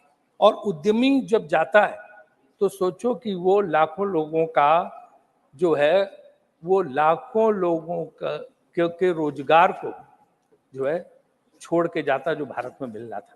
वहां जाके उद्योग लगा रहे हैं, बाहर के लोगों को रोजगार मिल रहा है, और उसके अलावा जो है यहीं से पैसा जा रहा है। तो उल्टे जो पैसा 4 लाख करोड़ आना था, 10 से 15 लाख करोड़ के करीब पैसा बाहर जा चुका है देश का। ये गंभीर विषय है, इस पे मुझे लगता है वित्त मंत्री जी को सोचना चाहिए। कितनी भारी संख्या में उद्यमी या एंटरप्रेन्योर्स देश छोड़ के क्यों जा रहे हैं, बाहर क्यों बस रहे हैं, तो ये उनको सोचने की बात है कि वो क्यों ऐसा हो रहा है। और ऐसा नहीं कि देशभक्त नहीं थे, देशभक्त थे। मॉर्गन स्टैनली के रुचि शर्मा ने 2016 में फिक्की की स्पीच में कहा था, 2016 में वार्निंग दी थी, तब मुश्किल से जो है 50,000 लोग गए थे कि क्यों भारतीय बिजनेसमैन, भारतीय इंडस्ट्रियलिस्ट या एंटरप्रेन्योर्स देश छोड़ के क्यों जा रहे हैं, उनको रोको। तो ये चीज देखने की है कि क्या ये सरकारी एजेंसियों के जरूरत से ज्यादा दबाव की वजह से जा रहे हैं, या क्या वजह है, उनके साथ अन्याय हो रहे हैं, इसको समझने की आवश्यकता है। दूसरा वादा था 50 रुपए लीटर पेट्रोल, 40 रुपए डीजल, हमारी सरकार आएगी। आप कह रहे हो कम हो गया, मुझे तो कहीं कम नहीं दिखाई दे रहा। अब आप गणना बता रहे हो कि इस राज्य में 96 का, वहां 106 का, 50 और 40 रुपए का तो नहीं है जो पहले था कि 50 और 40 रुपए में बिकेगा डीजल पेट्रोल। वो वादा तो पूरी तरह गलत साबित हुआ। और ये तब मैं तो योजना मंत्री था, जो है ब्रेंट क्रूड की रिपोर्ट रोज आती थी। हमारे जमाने में $115, $120 का जो है तेल मिलता था, क्रूड ऑयल, और उसके बाद जो है हाँ हम 60 रुपए पे देते थे। लेकिन यहाँ पे तो बहुत सस्ता, यहाँ तक कि एक वक्त $22 पे पहुंच गया था इस सरकार में, और अभी भी 40, 50, 60 के अल्ले पल्ले रहता है, 80 के अल्ले पल्ले रहता है, पहले से बहुत कम है। फिर भी ये दाम क्यों बढ़ रहे हैं? तो इसको जो है हमें देखना चाहिए कि हम क्यों 100 के पार चला गया पेट्रोल, और डीजल भी उसी के करीब करीब पहुंचा। इसका आप जानते हैं कि सबसे ज्यादा असर ट्रांसपोर्ट पर पड़ता है। जब ट्रांसपोर्ट महंगा होता है, माने कि माल ढुलाई, तो हर चीज की कीमत बढ़ जाती है। और ये जनरल महंगाई को बढ़ाने में सबसे गजब इसका मतलब प्रभाव पड़ता है। और ये आप कहें कि चुनाव के पहले कम कर दो, चुनाव खत्म होते फिर बढ़ जाता, तो ये चुनाव से लिंक नहीं करना चाहिए। मुझे लगता है पेट्रोल डीजल के दाम जो हैं या क्रूड ऑयल के दाम के हिसाब से उसका फायदा जनता को देना चाहिए। तीसरा वादा था कि 2022 तक हर किसी को पक्का मकान। क्या हुआ पक्का मकान हर किसी का? तीसरा वादा पूरा हुआ, और ये वादा तो लाल किले से दिया गया था, आज तक कोई पक्का मकान नहीं बना। चौथा वादा था डॉलर के मुकाबले रुपया। जब 50 हो गया था मनमोहन सिंह की सरकार में, तो इतना हंगामा हुआ था कि ये देश की इज्जत गिर गई, देश का अपमान हुआ है। रुपया कमजोर हो गया, मतलब भारत देश का विश्व में अपमान हो गया। इतना हंगामा, वीडियो आप निकाल के देख लीजिए, क्या क्या नहीं कहा गया था। आज 80 से लेके 85 के बीच में डॉलर है, लेकिन कोई शब्द नहीं बोला जाता, कहीं किसी किस्म का देश का अपमान नहीं हो रहा। कि पांचवा वादा भी उसी तरह से, चौथा वादा भी उसी तरह से विफल हुआ। और पांचवा वादा 2 करोड़ रोजगार, जिसको अन्य लोगों ने भी बोला है, तो अब तक जो है मेरे हिसाब से 20 करोड़ नौकरी मिल जानी चाहिए थी। लेकिन अगर आप देखें जो आंकड़े हमारे पास है, बेरोजगारी की दर जो 5% होती थी 2014 से पहले, वो 10.09, 10 मतलब 11% के करीब हो गई। ब्लूमबर्ग ने central for monetary Indian economy के हिसाब से 40 करोड़ लोग घरों में बैठे हैं, बिना नौकरी के 40 करोड़ लोग घरों में बैठे हैं जिनके पास नौकरियां नहीं। और क्वालिटी ऑफ जॉब तो बहुत ही कम है इसके हिसाब से। पिछले साल 1,70,00,000 लोगों ने सेंट्रल गवर्नमेंट की नौकरी के लिए अप्लाई किया था, जिनमें से 38,850 को सिर्फ नौकरी मिली। इंजीनियर जो पढ़ाई लिखाई में जो इंजीनियर हैं, बड़े बड़े उसमें किए, वो सब जो है अप्लाई कर रहे हैं चपरासी की नौकरी, सफाई कर्मचारी की नौकरी। वही अगर अच्छी अर्थव्यवस्था होती तो पढ़े लिखे लोग ऑफिस में, फैक्ट्री में काम कर रहे होते और उनको जरूरत नहीं पड़ती कि इस तरह की कोई चीज करते हैं। आप देखो ना, 80 करोड़ लोगों को आप मुफ्त अनाज देना पड़ रहा, अच्छी बात है, हम इसका समर्थन करते हैं। लेकिन ये योजना खाद्य सुरक्षा बिल, जयराम जी यहाँ बैठे हैं, मनमोहन सिंह सरकार लाए थे और उस समय ये लागू हुआ, तो उसी प्रावधान की अच्छी बात है, इसमें कोई नहीं, नई सरकारें आती हैं देती, लेकिन जो है इसको चालू रखना चाहिए, देना चाहिए, गरीब को भोजन मिलना चाहिए। लेकिन ये नौबत क्यों आई, ये कभी सोचा? आज हालत ये है कि अगर वो बेचारा परेशान है, वो नौकरी करना चाहता है लेकिन नौकरी नहीं है, वो नहीं मुफ्त अनाज लेना चाहता, वो अपमान के साथ नहीं जीना चाहता, लेकिन हम नौकरी नहीं दे पा रहे, हम रोजगार नहीं दे पा रहे, हम कुछ नहीं कर पा रहे, तो घर में बैठा मजबूरी में। आपने देखा कोरोना के वक्त लाखों लोग पैदल 800-800 किलोमीटर चल के गए, क्योंकि 4 घंटे का नोटिस दिया गया। अगर 2, 4, 5, 10 दिन का नोटिस होता, लोग ट्रेन से पहुंच जाते कैसे, और वो लौट के आए नहीं, कभी कोशिश नहीं कि उनको वापस ले आ जाए, वो गांव में बैठे। तो ये जो है हम देते हैं, अच्छी बात है, लेकिन हमें कम से कम उनको काम देना चाहिए। अगर 10,000 सरकारी नौकरी का अगर वो निकलता है वैकेंसी, तो 4-4 लाख लोग हो जाते हैं, लाठी चार्ज करनी पड़ती है। पुलिस में भर्ती का देख लीजिए, टीचर्स की भर्ती का देख लीजिए, कैसे लोग जो है लाठी चार्ज का सामना करना पड़ता है। तो ये चीज नहीं होनी चाहिए, और इस तरह के हमें रोजगार के अवसर पैदा करने चाहिए कि नौबत ना आए। छठा, महंगाई का सबने बोला, डायरेक्ट ने भी बोला, सारे लोगों ने यहाँ पे बोला, कौन चीज सस्ती है बता दीजिए? न गेहूं सस्ता, न चावल सस्ता, न तेल सस्ता, न नमक सस्ता, न चीनी सब्जी, न सब्जी दाल सस्ती, न सीमेंट सरिया, ईंट मकान, दही जलेबी तक सस्ती नहीं। तो क्या स्थिति है जब कुछ सस्ता नहीं है, रेल का किराया तक बढ़ रहा? तो जो महंगाई दर है इसको काबू करने की आवश्यकता है, क्योंकि महंगाई जो है बहुत जबरदस्त बढ़ती चली जा रही। जो वादा था उसके मुकाबले महंगाई दर नहीं है। 7वां वादा स्वच्छ भारत था, बहुत अच्छी बात, हम सब लोग खुश रहे। 1-2 साल तो अच्छा चला, कई मंत्रियों ने झाड़ू लगाई, सड़कें साफ की, इधर किया उधर किया, खूब फोटो छपे, गांधी जी का चश्मा लगा के जगह जगह होर्डिंग पोस्टर लगे। आज कोई सफाई पे बात ही नहीं होती, जगह जगह कूड़े के ढेर हैं, जगह जगह पिए, और टॉयलेट एक प्रेम कथा इस तरह से। फिल्म, जब भी कोई काम शुरू होता है सरकार में, पहले बॉलीवुड से फिल्म बनवा देते, फिर वो फिल्म के जरिए जो है पूरा ही चलता है। और आज टॉयलेट्स की हालत देखो गांव गांव में, भाजपा के हमारे सांसद बताते हैं कि किस इस तरह की स्थिति है सर। टॉयलेट्स की स्थिति जो है वो स्टोर बन गए हैं, गोदाम से बन गए, लोग उनमें कपड़ा सामान दूसरी चीजें रख रहे हैं, क्योंकि उनमें पानी का समुचित इंतजाम नहीं, उनको सफाई का इंतजाम नहीं, तो वो टॉयलेट से बने बनाए पैसा बर्बाद, उनका कुछ हुआ नहीं। तो मेरा अनुरोध है सरकार से कि टॉयलेट्स की जो बुरी हालत है उसको भी देख के काम करें, है ना। 8वां, सर थोड़ा सा टाइम दे दीजिए, 5 मिनट। 8वां, अभी तो ये तो सर सिर्फ ये, अब तो मैं सुझाव दूंगा, अब कुछ सुझाव भी है ना सरकार में, तो पॉजिटिव डिस्कशन पे हूँ। 8वां वादा, सबका साथ सबका विकास सर, सबका साथ सबका विकास, 8वां वादा सर। सर 10 वादे पर उसका सुझाव 10 बहुत जल्दी खत्म हो जाएगा। तो 8वां वादा सबका साथ सबका विकास। जब मैं योजना मंत्री था तो मोदी जी हमारे माननीय मुख्यमंत्री जी थे, और वहां पे आते तो उन्होंने बहुत अच्छा एक प्रेजेंटेशन किया था योजना में, जिसमें कैसे राज्यों को बिना भेदभाव के केंद्र सरकार को मदद देनी चाहिए। किसी भी विपक्षी दल नहीं सकते, सर प्लीज, किसी सरकार को जो है विपक्षी दलों के साथ भेदभाव नहीं होता। बहुत अच्छा प्रेजेंटेशन था। उसी के बाद फ्लैगशिप स्कीम में सर 20% का, मतलब जो 20% का फ्लेक्सिबिलिटी दी गई थी राज्य सरकारों, उन्हीं के सुझाव के आधार पर। लेकिन आज हम देख रहे हैं जो विपक्ष की सरकार है, उनको न जीएसटी का पूरा एलोकेशन मिलता है, न अन्य सहायता नहीं मिलती, और उनके साथ तो सबका साथ सबका विकास कैसे होगा? अगर जो इस तरह से भेदभाव होगा तो बड़ा मुश्किल होगा। और यही नहीं, आपको अगर पता हो कि नवा वादा जीडीपी ग्रोथ हमारे जमाने में 7.03 रही और 9 तक टच की थी, अब 5.25 है। हालांकि 6 का क्लेम कर रहे हैं, लेकिन 5.25 का आंकड़ा हमारे पास है।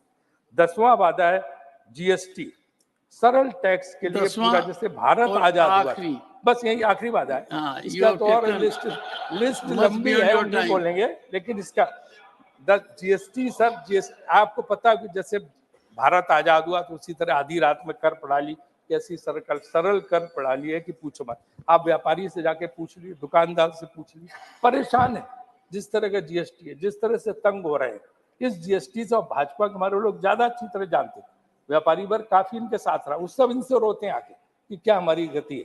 ये जीएसटी का सरलीकरण भी होना चाहिए, क्योंकि सर बड़ा जरूरी है। इन्होंने रामायण की चौपाई पढ़ी सुधांशु जी ने, तो उसी सुंदरकांड की हम चौपाई पढ़ते हैं सर। सचिव वैद्य गुर तीन जब, और प्रिय बोले भयास। आपका सेक्रेटरी, आपका डॉक्टर और आपका गुरु अगर डर के मारे आपके सामने आपकी तारीफ कर रहा, तो राज धर्म और देह, तो राज धर्म और देह तीन का होत बेगही नाश। इनकी चौपाई के जवाब में तुलसीदास जी की चौपाई है। अब सर सुझाव में, राजीव जी, ये बात लागू कहाँ कर रहे हो? है ये बात किसके बारे में कह रहे हो? समझने की है, ये बात समझने की है। और श्री कार्तिकेय शर्मा। सर मेरा रह गया सुझाव तो रह गए, एक मिनट सर। श्री कार्तिकेय शर्मा, सुनिए सर मेरा सुझाव। Sir, I will go to the chair. लिख कर दे देना, ठीक। राजीव जी, you have taken 50% more time than time allocated. Thank you, Chairman, sir. And Thank every you, Chairman, time sir. you cross the time limit, I looked at Wish to Jairam. express my gratitude to you, allowing me to All speak right. on this very important discussion. 1 second. Last 30 seconds. 30 seconds. एक तो share market से सब सारी खुशी नहीं होती है। Share market में जो भी हो, लेकिन पैसे का विकेंद्रीकरण होना चाहिए। कुछ लोगों के पास सिमट के नहीं रखना चाहिए, क्योंकि कहते हैं कि 10% लोगों के पास 77% वेल्थ है, वो नहीं होना चाहिए। पहला सुझाव। दूसरा, निर्यात और आयात के मुकाबले निर्यात ज्यादा, आयात कम है, तो मेरे ख्याल से इसकी वजह से बैलेंस ऑफ पेमेंट, जो करंट अकाउंट डेफिसिट है, ट्रेड डेफिसिट, इस पे सब पे बहुत फर्क पड़ता है। तो सरकार से, वित्त मंत्री से अनुरोध है कि इसका ख्याल रखें कि किसी तरह से हमें निर्यात बढ़ाया जाए और आयात हमारा कम किया जाए। तीसरा, इंफ्रास्ट्रक्चर में गडकरी जी ने बहुत अच्छा प्रयास किया, काफी अच्छा काम कर रहे हैं, लेकिन जो वर्ल्ड बैंक के हिसाब से अभी $1.5 ट्रिलियन का इंफ्रास्ट्रक्चर और बढ़ाना है। तो मेरा सरकार से सुझाव की कोशिश करनी चाहिए। Shri Kartikeya Sharma, last, come on. एक तो रह गया सर, नहीं, ईज ऑफ बिजनेस रखिए, कुछ रिजर्व में रखिए। ईज ऑफ बिजनेस में क्या है कि परेशान है लोग ईडी और जीएसटी वालों से, और इसके आप अलावा इधर से बोल रहे हो, कुछ रिजर्व में रखिए। ब्यूरोक्रेसी से, रेड टेपिज्म से, तो इस पे सर हमें कोशिश करनी चाहिए। ईज ऑफ बिजनेस हमें बढ़ाना चाहिए। और कार्तिकेय जी, 3 minutes. Go ahead. Sir, from inheriting an Indian economy which was slipping southwards to being painted as the global bright spot, with the Indian economy registering the fastest growth rate among large economies for two successive fiscals, and in the course for the third time in financial year 24, is a stellar achievement of the Modi government that invites deep analysis. The journey of Indian economy was steered clear through the phases of global slowdown in 2019, COVID lockdowns, commodity price steep escalation due to the war in Ukraine and global tensions, and tightening of global financial conditions. India's economy has been the fastest growing among the world's 20 largest economies for the 7 of the past 9 years. And those were only the 7 years in the past 76 years that India has achieved this distinction. India's USD 3.3 trillion GDP overtook that of the UK in the fiscal year ending March 31, 2022, making it the 5th largest economy in the world. The Indian economy, according to the IMF estimates, will emerge as the world's 3rd largest economy by 2027, hopping over Japan and Germany as its GDP crosses $5 trillion. By 2047, India aspires to be a developed economy under the visionary leadership of the Honorable Prime Minister Modi. Sir, I would like to quote a couplet from the famous poet Wasim Barelvi. दरिया का सारा नशा उतरता चला गया, दरिया का सारा नशा उतरता चला गया, वो डुबाते रहे मुझे और मैं उभरता चला गया। दुनिया समझ में आई मगर आई देर से, कच्चा बहुत था रंग उतरता चला गया।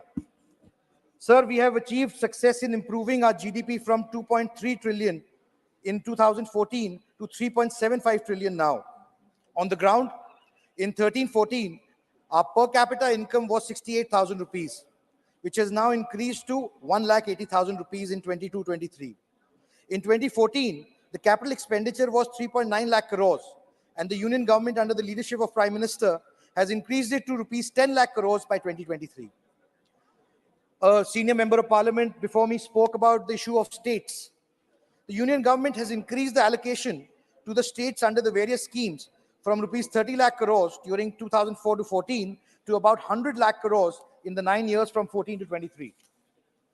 Between 2004 and 14, tax collections was 19 lakh crores, which has now increased to 70 lakh crores in the 9 years from 14 to 23. GST collection has reached rupees 1.87 lakh crores in April 2023, and monthly average GST collection is 1.69 lakh crores. Our foreign exchange reserves were 309 billion. Today they stand at 593 billion. So, sectors like hydrogen, semiconductor, electric vehicles, solar, energy, defense, Sharma ji, drone please space, mining, and Please conclude, Sharma ji, please. Thank you, sir. Next speaker is GVL Narasimha Rao garu. GVL Narasimha Rao garu. Speak loudly.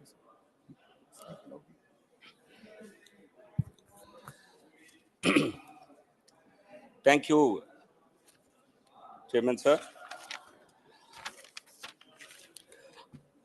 When we speak about the resurgence of Indian economy, it is important for us to reflect on India's historical economic stature and see in that trend, in that over centuries, how India has become, how over decades India has become stronger. Today, we are certainly celebrating as the 5th largest economy. This is a great achievement for the country. We have been able to, from the 10th position in 2014, in a matter of few years, we have reached the 5th largest economy position today. And a report yesterday by the S&P, it states how India is going to be the 3rd largest economy by 2030. So by the time Honorable Prime Minister completes his term in 2029 and gets ready for his 4th term, India would have become the 3rd largest economy in the world. And if you go back a few centuries ago, in ancient India, we were the largest economy of the world. We were known as the golden bird, Sone ki chidiya, until 5th century AD. This remained India's position in the global, in the global scenario. But 1,000 years of rule by invaders, by foreign rulers, has robbed India not only of its rich wealth, it also robbed India of its confidence. So when Honorable Prime Minister took over as the Prime Minister of the country, he has given a complete new direction to India's economy. He has instilled confidence in India's growth story, and Amrit Kal has truly begun. We are certainly passing through this Amrit Kal, and Atmanirbhar Bharat is the strategy for achieving India's preeminent position in the global economy. And I would like to tell our friends from across the treasury benches, the opposition benches, I'd like them to know. In 2004, when UPA came to power, India was the 12th largest economy. They were in power for 5 years until 2009. India moved from the 12th to the 11th rank. And they remained in power for another 5 years. In those 5 years, they could take India from the 11th to only 10th rank. But look at the geometric growth experienced during the rule of the Honorable Prime Minister. India, I think you have blamed it as Hindu rate of growth. You have used governments of the Congress denomination in the early years of independence have used this term Hindu growth, Hindu rate of growth, to deride Hindu religion. But during 10 years of your rule, what have you done to Indian economy? You have not been able to. You claim to have given great growth during the years of Manmohan Singh regime, but all that India could move was from the 12th rank to the 11th rank, going on to 10th rank. But Prime Minister Modi ji, in a manner of 9 years, he has taken India to the 5th rank, and in a manner of years, by the completion of his next term, we are going to be the 3rd largest economy in the world. This is certainly a huge achievement for the country, and that is what is giving the BJP and Honorable Prime Minister and his leadership a huge fillip in India's elections. So, inflation. Our friends, I have busted their theory of growth. We gave growth. We were high growth. We gave a high growth economy. And I told them how India's position remained globally at almost at the same level through 10 years of UPA. And let me now bust their inflation claims. During the first 5 years of Prime Minister Narendra Modi ji, the average inflation rate in India was only 4.4%. Well below the RBI ordained level, which is range between 4 to 6%.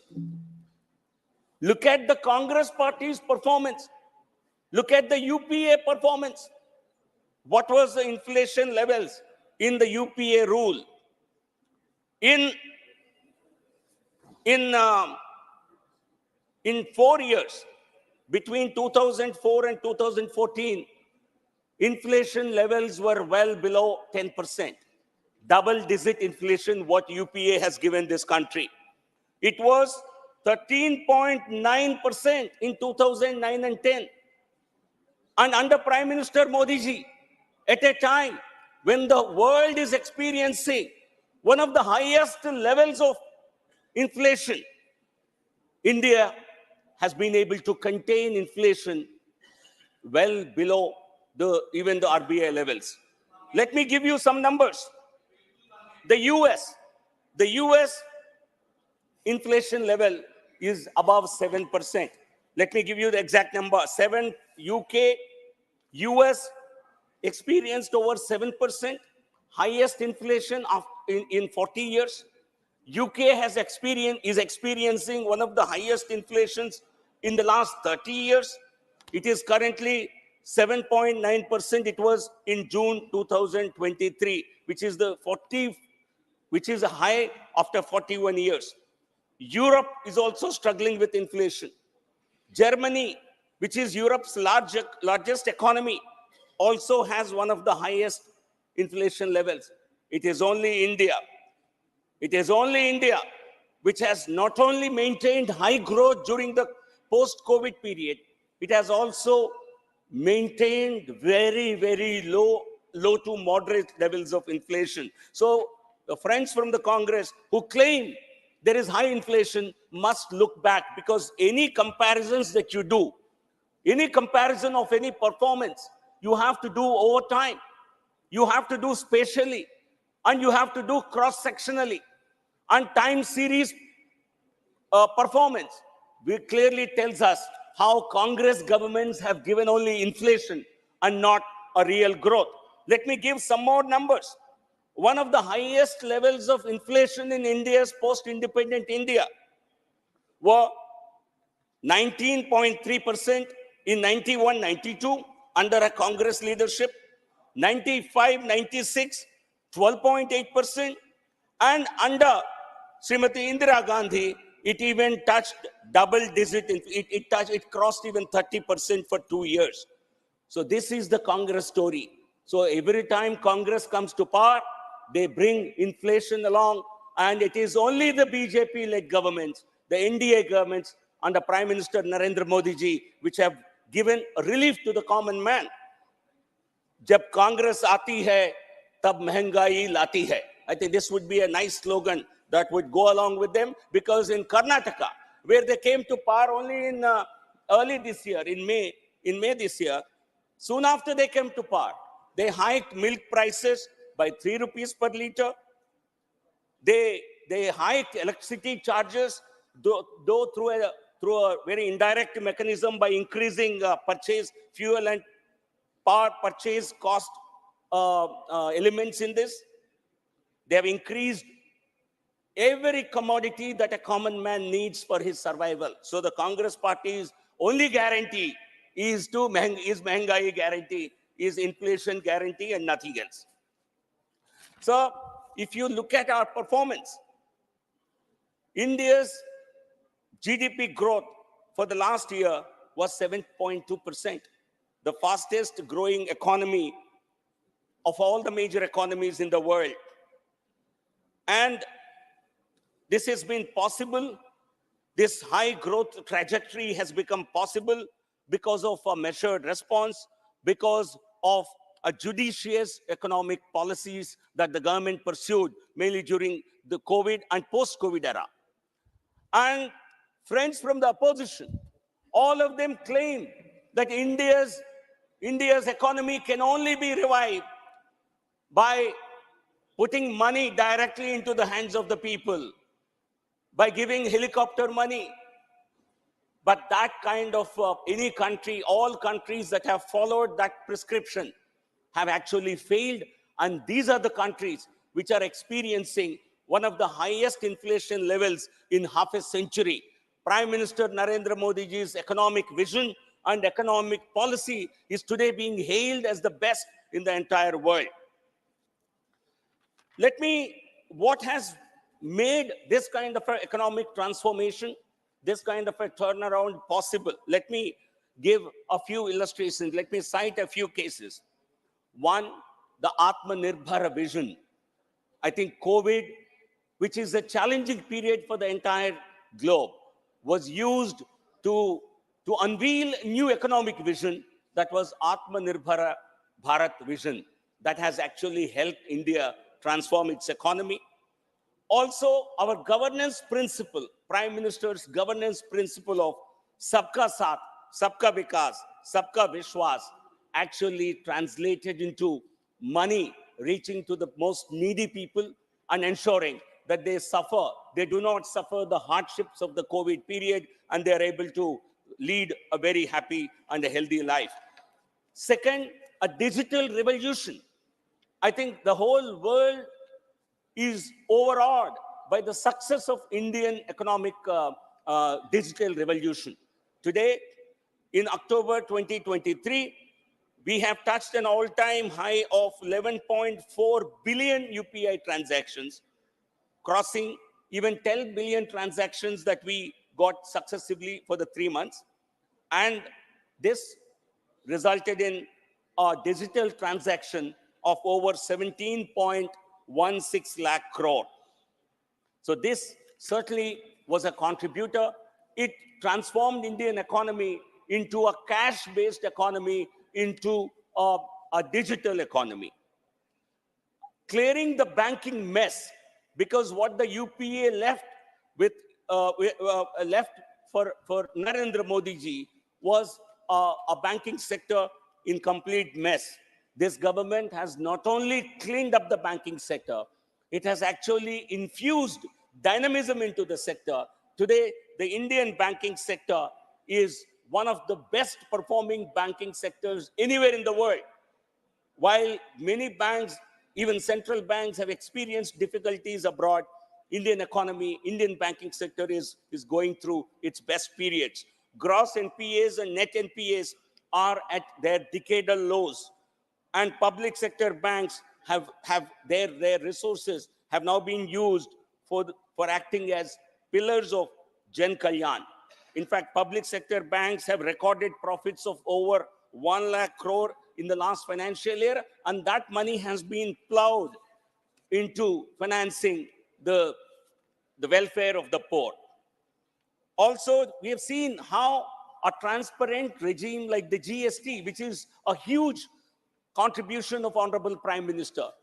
GST collections are at their highest levels. 1.72 lakh crore was the GST collection in October 2023. This is the second highest ever. A few months ago, a year ago, 1 lakh crore also was considered to be a very important milestone to be achieved. And today we have crossed 1.73 lakh crore. This clearly shows the buoyancy in the Indian economy. It shows the resurgence in the Indian economy. And anyone who disputes it can only get their validation in these numbers. There is also surge in direct tax income, direct tax revenues. The direct tax revenues are 10.6 lakh crore till 9th November, as against 10.6 lakh crore previous year during the same period, which has registered a near 22% healthy growth. This clearly shows even the net growth in corporate income tax collections shows a 12%, 12.5% rise. So there is a resurgence in the Indian economy across all the sectors. The investments, both the private investment and the foreign direct investment, have shown a big improvement. The foreign direct investment during the UPA 10 years, during the UPA 10 years was $304 billion, which has more than doubled to $628 billion so far. This is an increase of more than 100%. So with this kind of a performance, the country is poised to achieve its economic goals and very soon to become third largest economy in the world and going back to achieving India's ancient glory under Prime Minister Narendra Modi ji. Yehi Modi ji ki guarantee hai. Thank you. Thank you very much. Thank you.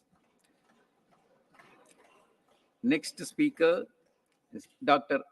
Ami Yazni. Ji, Madam. Hearing the Treasury benches speak about the state of the economy, and they speak only from 2014 onwards, I would like to remind them that we have to go back to 1991 when we had the new economic policy. That is the point when the borders for economy were opened for foreign investment to come in the country. When foreign investment policy was taken, at that time, Dr. Manmohan Singh ji was the finance minister. I would just like to point out a few things before I just come to the main 2 points. Structural reforms were ushered in, and the structural reforms take a long time to result. And it took a long time. It takes always, you look at the world economy in any way. So this 1991 was the starting point. So we may have to refer to these points and not just jump to that we have become independent only in 2014.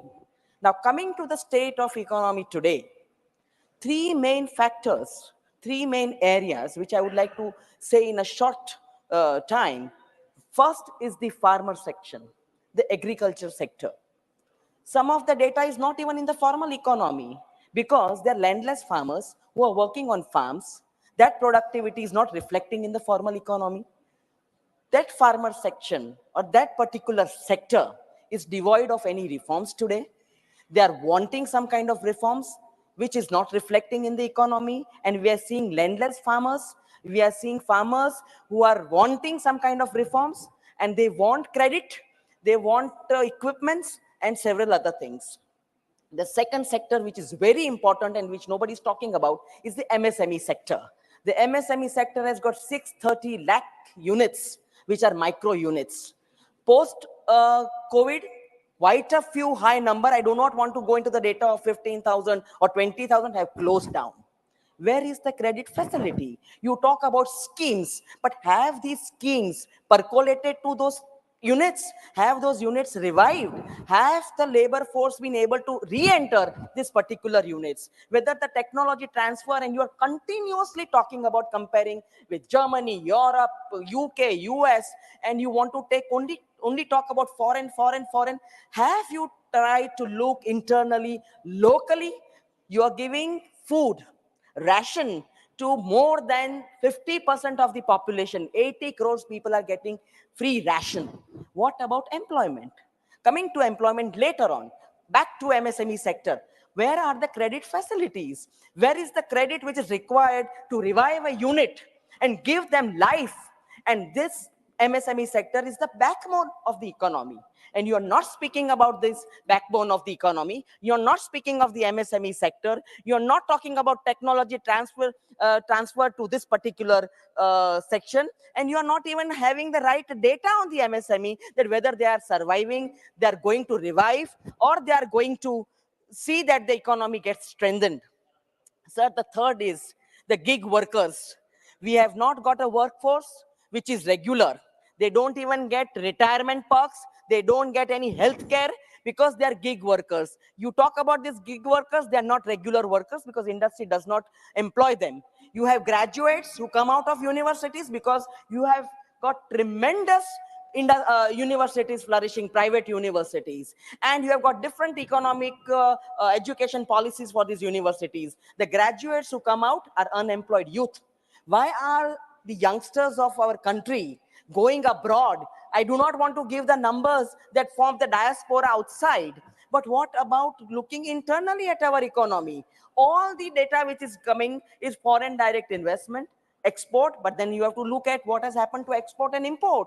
The export has gone down, you are importing. So where is Make in India? Where is Make in India? And let me tell you, sir, all these schemes which they are naming, they were started by UPA. This National Manufacturing Policy 2011 became Make in India.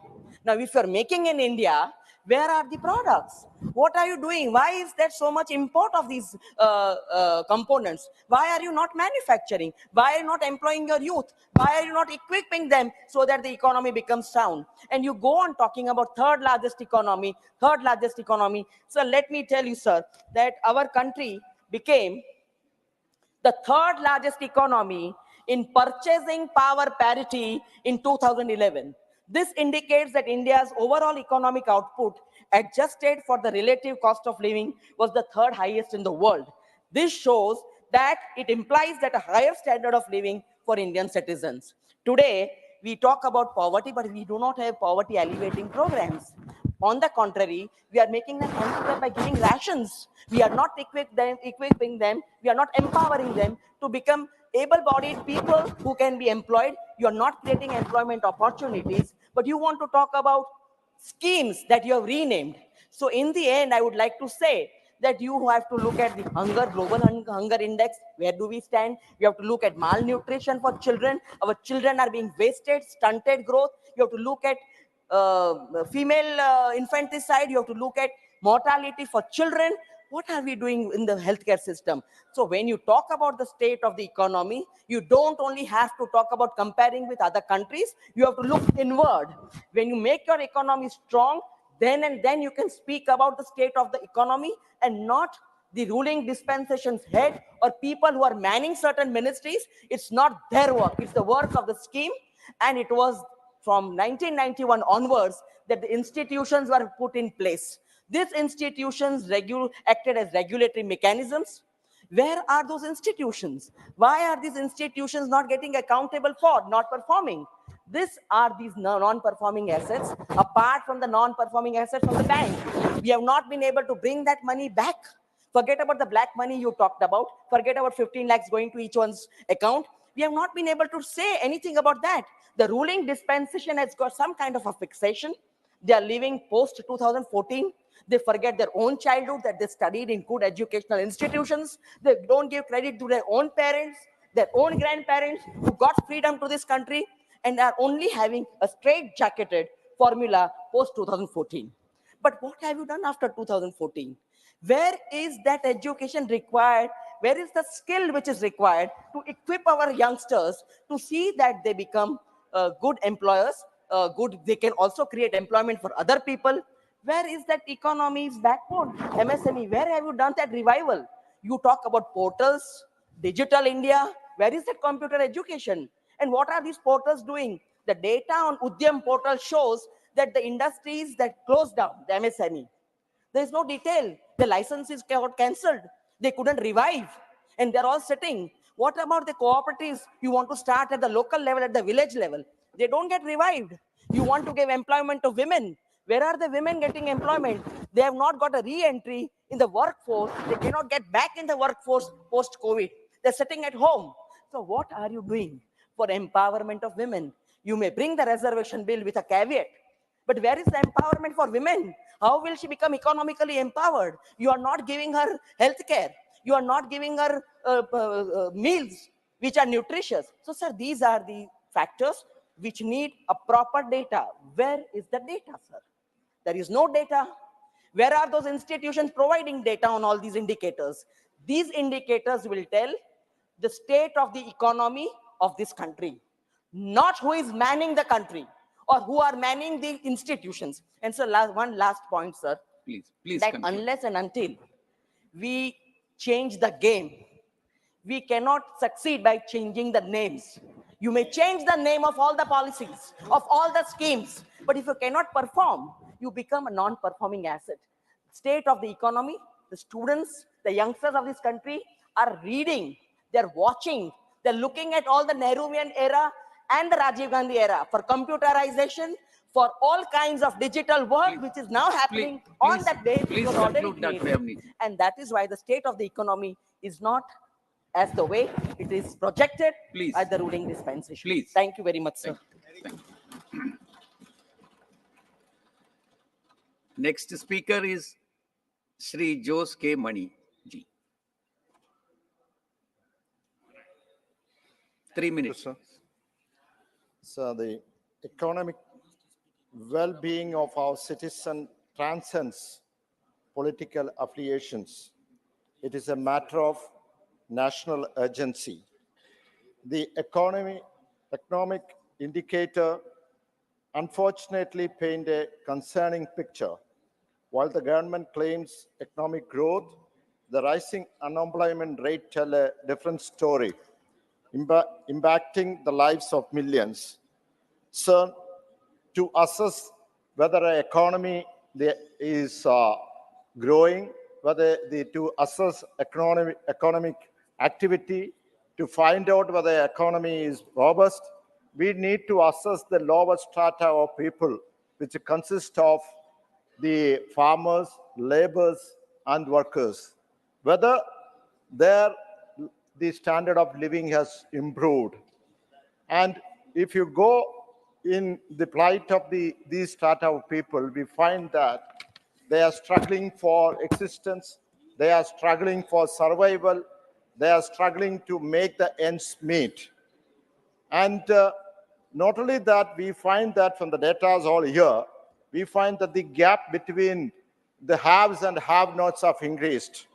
And about the 40% of the national wealth consist of even 1% of the population. That shows that the wealth is being amassed by a smaller portion of the population. So this really shows that the government is pro-corporate, pro-industry. There's nothing wrong in pro-industry, but it should not be at the expense of the farmers, the lower strata of the people. So when you take the agrarian crisis continues to hunt our farmers, suicide and distress in the rural sector persist. According to the National Crime Records Bureau, it states that the report states that 154 people, that is the farmers and daily wage laborers in India, commit suicide. It's a huge number. I think it is the largest in the world. So definitely there's something wrong with the system. We need to find, and really when you go into in deep, we can find that the economy, when the activities are there, it is not translated into the farmers. Please conclude, Jose. Yeah. Please conclude, Jose K. Mani, please. So Please. when the live example, I can tell you that the rubber farmers of Kerala, sir, you know the rubber farmers. Please sir, sir, 1 minute, sir. 1 minute, sir. Sir, sir, it is a strategic product. That's why in 1947 the Rubber Act was enacted and the rubber board, electron rubber board was introduced. But we know that The price conclude. of Your the time natural is rubber over. can be Please, Maniji, improved please. only at the policy of the central government. If there is no, we find that any states where is no political gain by the BJP, they will not give any development at all. Please. It is discrimination. Please, We Maniji, need please to conclude. see the nation as one. If there is no political gain, no development, in the farmers are not helped. Please. So have a heart, actually help the rubber farmers. It is for the nation's development. Thank you very much. Next speaker is Sri Mahesh Jatmalani ji, please. Not present. Not present. Next speaker is Sri Vaiko ji, MDMK.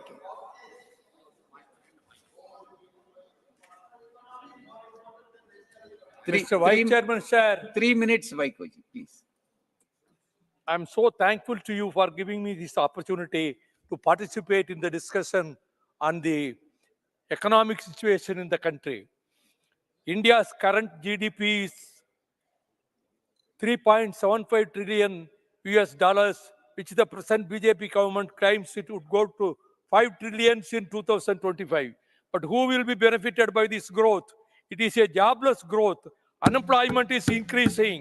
As of October 2023, it is 10.505%. The educated unemployed youth in the country are struggling to get employment opportunities.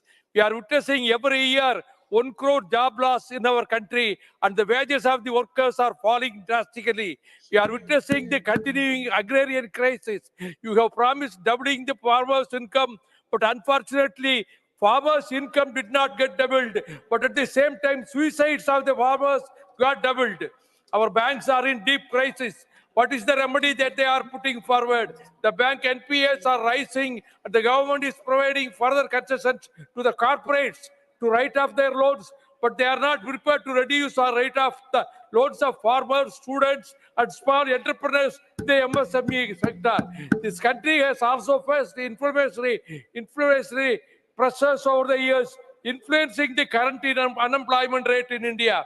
High inflation rates can erode the purchasing power of consumers, leading to reduced demand for goods and services. This can have a cascading effect on business, resulting in cost-cutting measures, including layoffs and hiring and firing jobs, leading to higher unemployment rates. Already there is a decline growth of 4.3% against 15.5% year over year in trade. Transport, hotels, and communications industry. As I said, inflationary pressures lead to price rise in the essential commodities. Raw cotton prices increase in the inputs for agriculture and livestock. Higher GST rate for common items are reducing the purchasing power of the common man. The structure of public sector undertakings in your regime is crumbling. One by one, the public sector unit is sold to the corporate giants. When the crude oil is sold at a lower price in the international market, I am not able to understand why the union government is not reducing petroleum retail price to the common people. The price of LPG has been increased manifold in the last 2 years, and it is now beyond the affordability of the poor people. You have a scheme called Ujwala, but how many people are registered in that scheme? And in that also you have restricted the number of cylinders in the year. So the government should bring down the price of petrol, diesel and LPG, keeping the interest of the common man. The spinning industry in Tamil Nadu has been facing unprecedented losses for several months. For the first time in the last 20 years, exports of yarn and textiles have declined by around 28%. A mill having about 10,000 spindles would produce 2,500 kilogram of yarn per day, which is incurring a loss of 1 lakh per day. The structure of state finance is also very much affected. After the introduction of GST, the revenue has come down. There is no proper distribution of GST collections to the states. The states which are supporting the ruling party at the center are given a favorable position as compared to the states which are ruled by the opposition parties. Our state, Tamil Nadu, is not getting its rightful due from the, 1 minute, sir, from the GST collections despite demands from the state government. The recent big jump cyclone has created havoc and the coastal districts of Tamil Nadu, apart from Andhra Pradesh. Our fishermen have lost their livelihood for the last 6 days. Their boats and nets have been washed away. The farmers have lost their standing crops due to waterlogging. The city of Chennai, the whole city was submerged due to unprecedented heavy rains for the last 2 days. Though the state government is doing its best by providing shelter and food at the community centers for the people living in the low-lying areas, it is the due fury of future Your time nature is over. which is a big Please challenge. conclude. The union government should rescue and relief materials and financial assistance to the state without delay. Very important point. धन्यवाद। माननीय श्री समीर उरांव जी। बहुत बहुत धन्यवाद उपसभापति महोदया, आपने आज के भारतीय अर्थव्यवस्था संबंधित विषय पर सदन में चर्चा करने के लिए भाग लेने का अवसर आपने दिया है। उपसभापति महोदया, पिछले 9 वर्षों में माननीय प्रधानमंत्री जी के नेतृत्व में हमारी सरकार ने विभिन्न निर्णय के कारण आज भारत की अर्थव्यवस्था को विश्व में सबसे आगे बढ़ाया है और बहुत तेजी से उभरती अर्थव्यवस्था में से एक है। उपसभापति महोदया, आज विश्व में भारतीय अर्थव्यवस्था 5वीं सबसे बड़ी अर्थव्यवस्था है। समूचे विश्व में पिछले कुछ वर्षों में रूस, यूक्रेन युद्ध, इजराइल, हमास युद्ध, कोरोना महामारी जैसे अनेकों संकट का सामना करना पड़ा है। इसके बावजूद इन सारे समस्याओं के कारण विश्व के लगभग सभी देशों की अर्थव्यवस्थाओं पर नकारात्मक प्रभाव पड़ा है, परंतु माननीय प्रधानमंत्री जी के सोच एवं आर्थिक अनुशासन के कारण इन अनेकों संकटों का सामना करने के पश्चात भी भारत की अर्थव्यवस्थाएं स्थिरता के साथ समूचे विश्व का मार्गदर्शन कर रही है। उपसभापति महोदया, आज सरकार की मजबूत आयात निर्यात नीतियों के कारण देश में विदेशी मुद्रा का भंडार अपने देश के अंदर उच्च स्तर पर हो रहा है। सरकार द्वारा अनेक जन कल्याणकारी योजनाओं का संचालन इस देश के अंदर अपने यशस्वी प्रधानमंत्री आदरणीय नरेंद्र भाई मोदी जी के नेतृत्व में हो रहा है। सरकार द्वारा ऐसे देश के अंदर जो जरूरतमंद लोगों को मुफ्त में अनाज वितरण करके असहाय लोगों को, विकलांग लोगों को और वृद्ध लोगों को पेंशन योजनाओं के माध्यम से ये लाभ प्रदान करने का भी काम हमारे यशस्वी प्रधानमंत्री जी के नेतृत्व में हो रहा है। इतने बड़े स्तर पर इन सामाजिक योजनाओं पर खर्च के बाद भी देश की अर्थव्यवस्था लगभग सकारात्मक रूप से आगे बढ़ रहा है। उपसभापति महोदया, सरकार द्वारा एक देश एक टैक्स के रूप में जीएसटी को लागू किया गया। जीएसटी को लागू करने के पश्चात व्यापारियों को टैक्स के नियमों में से सरलता मिली है। इसके परिणाम स्वरूप इस वित्तीय वर्ष में सरकार को ऐतिहासिक रूप से अब तक के सबसे बड़े जीएसटी संग्रह प्राप्त हुआ है। वर्ल्ड बैंक तथा इंटरनेशनल मॉनेटरी फंड जैसे संस्थाओं द्वारा आगे के वर्षों में भी भारतीय अर्थव्यवस्था को विश्व में सबसे तेजी से बढ़ती अर्थव्यवस्थाओं में से एक देखा जा रहा है। उपसभापति महोदया, इसी के कारण आज देश के प्रत्येक क्षेत्र में विदेशी निवेश में वृद्धि हुई है। विश्व के अनेक देशों की तुलना में पिछले कुछ वर्षों में सर्वाधिक विदेशी निवेश की यदि किसी देश को प्राप्त हुआ है तो वह भारत है। उपसभापति महोदया, पेंडेमिक आवर में जिस प्रकार से हमारे प्रधानमंत्री जी ने वोकल फॉर लोकल के सूत्रों के आधार पर हमारे स्थानीय उत्पादकता को किस प्रकार से यहाँ के युवकों के माध्यम से जो आगे बढ़ाया है, जैसे जो है हम जनजाति क्षेत्र से आते हैं, झारखंड से आते हैं, झारखंड में वन क्षेत्र है, वहां जो है वनोत्पाद है, नॉन टिम्बर फॉरेस्ट प्रोड्यूस है, वहां किस प्रकार से हमारे प्रधानमंत्री जी के नेतृत्व में जनजाति कार्य मंत्रालय में जो है ट्राइफेड का वंधन विकास केंद्र के माध्यम से वहां के जनजाति क्षेत्रों में हमारे माताएं युवकों ने जिस प्रकार से ऐसे वन उपज को कलेक्शन करके उसको प्रोसेसिंग करके उसको विपणन के क्षेत्र में आगे बढ़ाया। प्रधानमंत्री जी ने पेंडेमिक आवर में जिस प्रकार से यहाँ की उत्पादकता, जो पौष्टिकता और यहाँ के जो खाद्यान्न पदार्थों में जो ह्यूमिनिटी पावर था, उसको दुनिया के देशों में वो मेडिकल इक्विपमेंट के साथ में पहुंचाने का काम किया और वहां उनकी उत्पादकता बढ़ते के साथ आमदनी बढ़ रहा है। आज हम गांव में 10 साल पहले जाता थे तो हम उस समय कुछ नहीं देखते थे।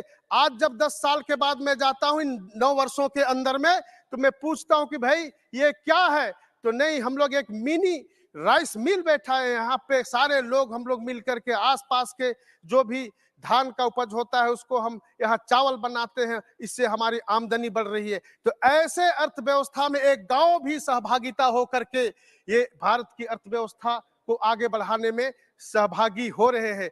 इसलिए उपसभापति महोदया, मैं आपको बताना चाहता हूं कि जिस प्रकार से 2014 में जब हमारे माननीय मोदी जी ने प्रधानमंत्री बने थे, तब भारत की डीजीपी 112 लाख करोड़ के आसपास थी। आज भारत की जीडीपी 300 लाख करोड़ के आसपास हो गया है। 2025 तक सरकार ने भारत को $5 ट्रिलियन की इकोनॉमी बनाने का लक्ष्य रखा है। सरकार की आर्थिक उपलब्धियां का लाभ देश की आम जनता को भी हुआ है। 2014 में देश में प्रति व्यक्ति आय लगभग 17,000 रुपये थी। पिछले 9 वर्षों में सरकार की नीतियों के कारण, प्रधानमंत्री जी की दृढ़ इच्छा शक्ति के कारण, उनके मेहनत के कारण आज प्रति व्यक्ति आय लगभग 1,75,000 हो गई है। उपसभापति महोदया, पिछले 9 वर्षों में देश के एक्सपोर्ट लगभग दुगुना हो गया है। सरकार निरंतर देश की आर्थिक उन्नति के लिए हर मोर्चे पर कार्य कर रही है।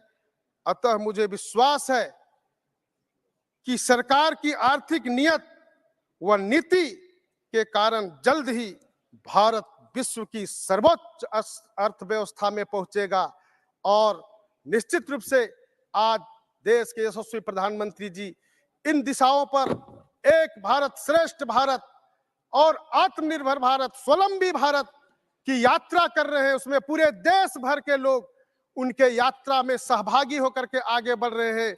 निश्चित रूप से विश्वास है कि हम ये आने वाले दिनों में, ये 2024 में हम निश्चित रूप से अर्थव्यवस्था की दृष्टि से हम तीसरे स्थान पर पहुंचेंगे और उसके और आगे जाने पर प्रधानमंत्री जी के नेतृत्व में हम जो है पहले स्थान तक भी पहुंच सकते हैं, ऐसा विश्वास है। बहुत बहुत धन्यवाद।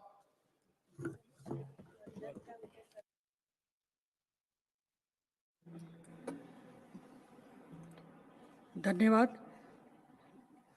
माननीय Shri G K. Vasan ji. Thank you, Madam.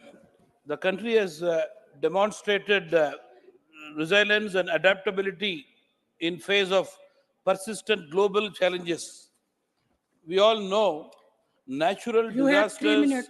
like COVID has cost the economy of this country. Even yesterday in Tamil Nadu, in Chennai and neighboring districts of Chennai, because of cyclone-triggered rain, water bodies have been overflowing and surplus water release has caused damage to the infrastructure of Chennai and nearby districts. Madam, the Army, NDRF, and state agencies are involved in the relief and resume operations. But the damage caused for the Chennai city and the neighboring districts need more attention immediately.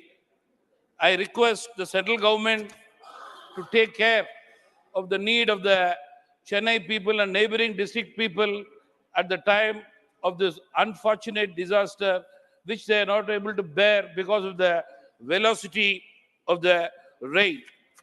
I request the state government also to work on a war footing to bring life to normalcy in the districts and city which has been fully destroyed by the continuous rain for the past 24 hours. To conclude, Madam, Delta farmers in Tamil Nadu have been severely affected due to crop loss. Their crops have been marooned because for the 10-15 days there has been a sign of cyclone and rain in Tamil Nadu, and they are not able to bear the pain of the rain. Due to this, I am sure I request both the governments to help the farmers to adequately compensate for their loss. I am sure, Madam, according to the general assessment, I would say that while the state of our Indian economy presents a picture of optimism, and at the same time, I urge the government to take steps to tackle pressing issues like unemployment, inflation, which will make a complete ease of living for all citizens of the country, including youth, where the government will look at the farmers in a very lenient way and help their future in their economy. Thank you very much.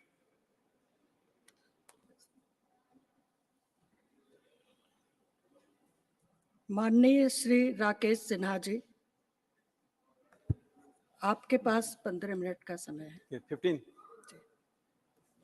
सभापति महोदय, जब हम अर्थव्यवस्था पर चर्चा करते हैं तो हमें देखना पड़ेगा कि देश कहां पहुंचा और किस विरासत के साथ हम चले थे। हमारे कांग्रेस के मित्र बैठे हुए हैं, यानी कांग्रेस परिवार वहां बैठी हुई है। अन्य दलें भी या तो उनके साथ थे या उन्हीं के गर्भ से निकली हुई पार्टियां हैं। अभी भारत में को ऐसा सौभाग्य लेना चाहिए। देश कहां पहुंच रहा है और देश के लोग किस आत्मविश्वास के साथ विकास यात्रा में शामिल हैं, यह देख भवन गामा। विकास यात्रा का रथ वहां पहुंचा था, सैकड़ों लोग आए थे, उसमें 80% महिलाएं थी। उनके आत्मविश्वास को मैं देख सकता था। उनमें से एक शोभा कुमारी जी से मैंने प्रश्नोत्तर किया। शोभा कुमारी उस भवन गामा गांव की थी जिनकी दादी और मां चूल्हे में गोईठे के साथ अपना जीवन बिताई थी। शोभा कुमारी को उज्ज्वला योजना का जो लाभ मिला, वो जिस आत्मविश्वास के साथ बता रही थी, मुझे ऐसा लगा प्रधानमंत्री नरेंद्र मोदी जी ने जो सबका साथ, सबका विश्वास, सबका प्रयास की बात कही थी, उसका साक्षात स्वरूप देखने को मिला। एक दूसरे गांव में मैं गया, वह बदौली गांव है। वहां सुनीता कुमारी जी से मैं मिला। सुनीता कुमारी की शिक्षा क्या थी मैं नहीं जानता हूं, लेकिन जीविका योजना के कारण जो उन्होंने अपने सम्मान की बात कही, समाज में बढ़ती हुई सम्मान की बात कही और आपात स्थिति में सस्ते दर पे जो उन्हें ऋण मिला, उसकी चर्चा की। तीसरा पड़ाव मेरा एक रघुनाथपुर साहेबपुर कमाल का था। उसी जिले में साहेबपुर कमाल ब्लॉक में रघुनाथपुर करारी एक गांव है। वहां सुनीता कुमारी मिली। जब मैंने अपने भाषण में उस कहानी का जिक्र किया जिसको मैं टेलीविजन चैनल पर कई बार बोल चुका हूं,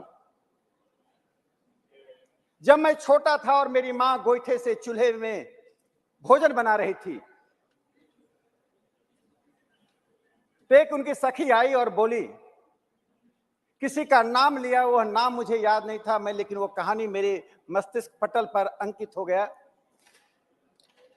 कि जब वह महिला शौच के लिए गई, किसी व्यक्ति ने उसके ऊपर टॉर्च जलाया और वो वापस आ गई।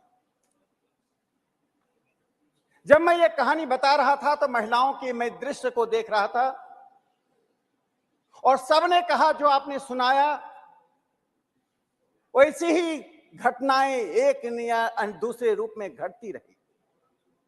लेकिन प्रेमलता कुमारी जी से जब मैंने पूछा, उन्होंने कहा शौचालय मिलना मेरे जीवन और मेरे परिवार के लिए सबसे बड़ा सम्मान का विषय है। यह बात मैं इसलिए कह रहा हूं कि गरीबी को मापने का जो नया मापदंड बना है, multi dimensional poverty, NITI Aayog ने यूएनडीपी और ऑक्सफोर्ड पॉवर्टी इनिशिएटिव जो ऑक्सफोर्ड का है, इन दोनों के साथ मिलकर national multi dimensional poverty index बनाया। सभापति महोदय, 2014 से लेकर 2023 तक में 24% जो मल्टी डायमेंशनल पॉवर्टी था वह लगभग 14% हो गया। 9% से अधिक गरीबी कम हुई। मैं जब विरासत की बात कह रहा था, जिस प्रेमलता जी की बात मैंने की, जिस सुनीता कुमारी की बात कही, जिस शोभा देवी की बात मैंने कही, जब इनके दादाजी थे तब Congress party socialistic pattern of society का नारा दे रही थी, समाजवादी प्रकार के समाज के निर्माण का नारा दे रही थी, लेकिन न शौचालय था, न घर था, न समृद्धि थी, न सम्मान था। जब उनके पिताजी आए तब कांग्रेस पार्टी गरीबी हटाओ का नारा दे रही थी, लेकिन उनका परिवार उसी शौचालय के बिना, उसी घर के बिना, उसी सम्मान के बिना जी रहा था। आज परिस्थितियां बदली। इस सोशलिस्टिक पैटर्न ऑफ सोसाइटी आपने 1948 में दिया। 8 साल के बाद आपने कहा डेमोक्रेटिक सोशलिज्म बनाएंगे, शब्दों का एर फेर करके देश की जनता को गुमराह करते रहे, और 56 के बाद 1971 में आपने कहा हम गरीबी हटाएंगे, लेकिन देश वहीं का वहीं खड़ा रहा। सभापति महोदय, इंटरनेशनल मॉनेटरी फंड, अंतरराष्ट्रीय संस्था की टिप्पणियां 1980 के दशक में क्या होती थी, और नेहरू युग में जब हमारे खाद्य मंत्री विदेश जाते थे तो अमेरिका के कांग्रेस में, सीनेट में क्या बोला जाता था, उन टिप्पणियों को मैं दोहराकर भारत के अपमान को लोगों के मन में फिर से लाना नहीं चाहता हूं। किस प्रकार से हमारे खाद्य मंत्री को कहा गया कि कटोरा लेकर अब अमेरिका आए हैं। जिस प्रकार का अपमान भारत को सहना पड़ा, उसी सीनेट में भारत के प्रधानमंत्री जी के लिए जो स्टैंडिंग ओवेशन हो रहा था, वो भारत की समृद्धि का, भारत के सम्मान का, भारत के अंतर्राष्ट्रीय राजनीति में महत्व का एक परिणाम है। यह नेहरू युग और मोदी युग का एक महत्वपूर्ण अंतर रेखांकित हो रहा है। जो मैंने मल्टी डायमेंशनल पॉवर्टी की बात कही, दूसरा इंडिकेटर वह सस्टेनेबल डेवलपमेंट का है। 2015 में 139 देशों ने एक सस्टेनेबल डेवलपमेंट गोल्स तैयार किया। 1 जनवरी 2016 से सस्टेनेबल डेवलपमेंट लागू हुआ। 2015 में यूनाइटेड नेशन का सस्टेनेबल डेवलपमेंट समिट में प्रधानमंत्री नरेंद्र मोदी जी ने जो 2 बातों को रेखांकित किया, वह सबको गौर से सुनना चाहिए। Sustainable development of 1/6 of humanity will have a great consequence to the world and our beautiful planet. The world will be of fewer challenges and greater hopes. आज जो सस्टेनेबल डेवलपमेंट जिसका 2030 हमने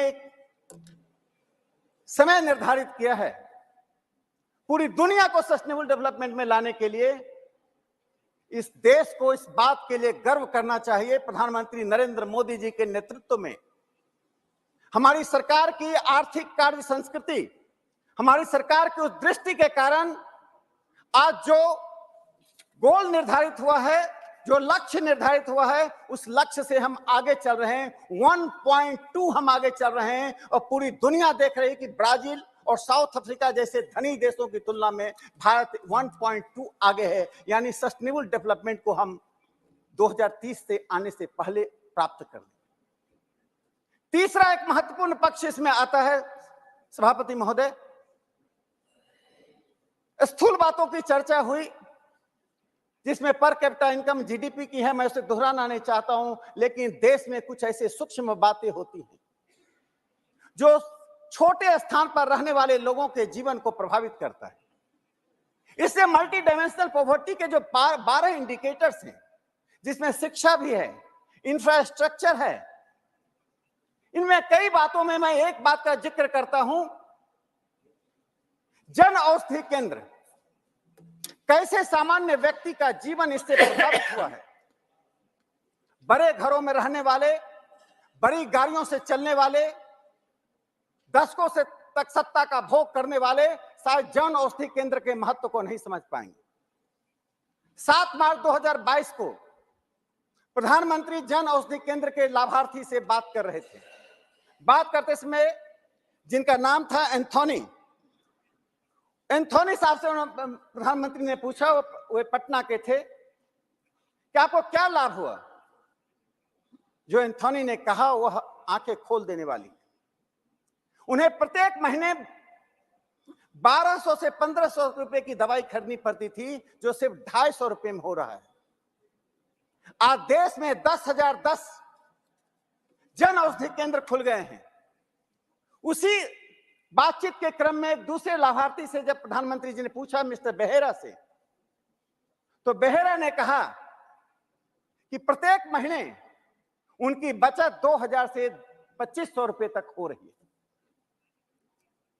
जो लोग अर्थव्यवस्था के ऊंचे शिखर पर बैठे हुए हैं, उनके लिए शायद 2000 और 2500 रुपए प्रत्येक महीने का महत्व मालूम नहीं होगा, लेकिन जिन्होंने गरीबी में देखा है, गांव में रहे हैं, गरीबी से जो जूझते रहे हैं, उनके लिए 250 और 2000 2500 रुपए का महत्व है। भारत के प्रधानमंत्री नरेंद्र मोदी जी ने ऐसे तमाम लोगों को जन औषधि केंद्र से लाभान्वित किया।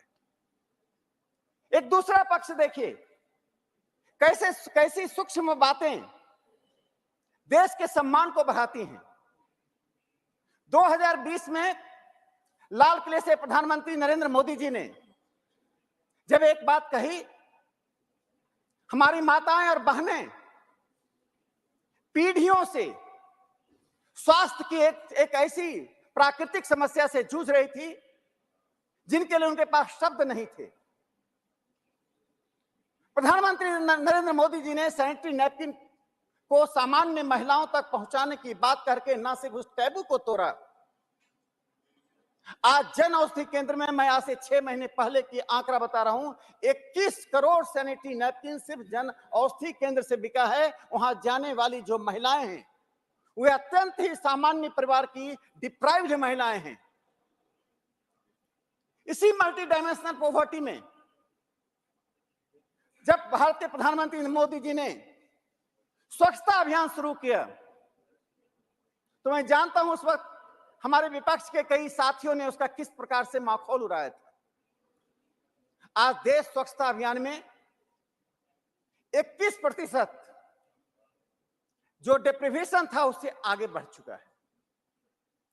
ठीक उसी प्रकार से फ्यूल डिप्रीवेशन में लगभग 14% आगे बढ़ चुका है। यह जो गरीबी दूर करने के लिए प्रधानमंत्री नरेंद्र मोदी जी की जो दृष्टि है, जो एक योजना है, उसका एक स्वरूप देखिए। आईएमएफ हम पर क्या टिप्पणी करता था और आईएमएफ के अधिकारी हमारे बारे में अभी क्या कहा है। जब डीबीटी, डायरेक्ट बेनिफिट ट्रांसफर के बारे में उन्होंने कहा, यह एक चमत्कार, एक तार्किक चमत्कार है। It is logistical Marvel.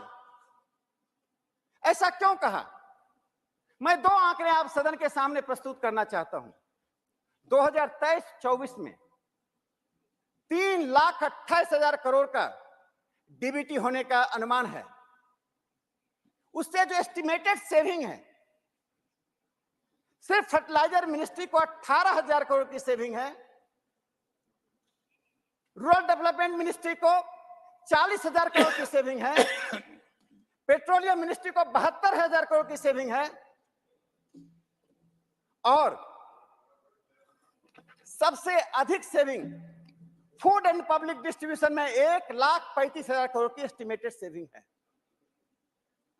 यह जो होल इन दी देश को 1947 से 5 साल के दौर से देखा जाता रहा, इसलिए देश में नीतियों के नाम पर पॉपुलिज्म, अल्ट्रा पॉपुलिज्म की बातें होती थी। प्रधानमंत्री नरेंद्र मोदी जी ने जो अमृत काल की बात कही, एक समय योजना आयोग पर्सपेक्टिव प्लान बनाता था 10 साल आगे का। समाप्ति महोदय, मैं 1 मिनट समाप्त करता हूं।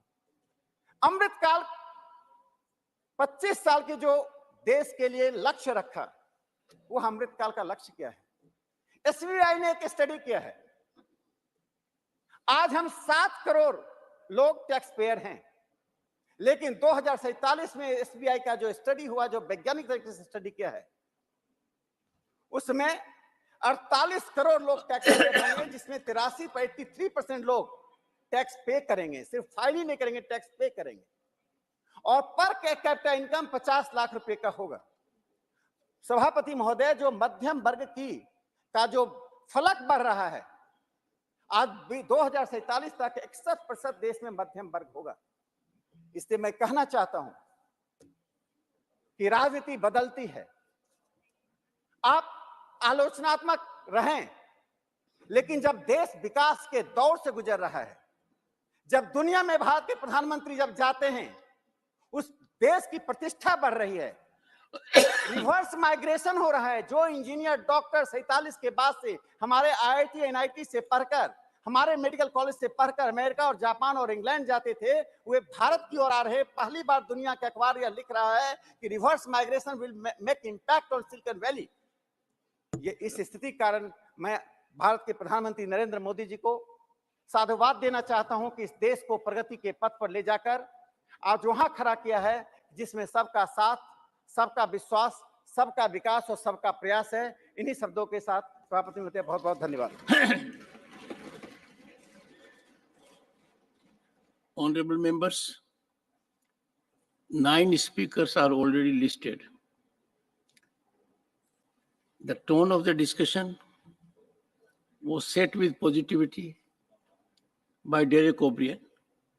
I have got a request from number of members, including the main opposition party, that more members are keen to participate.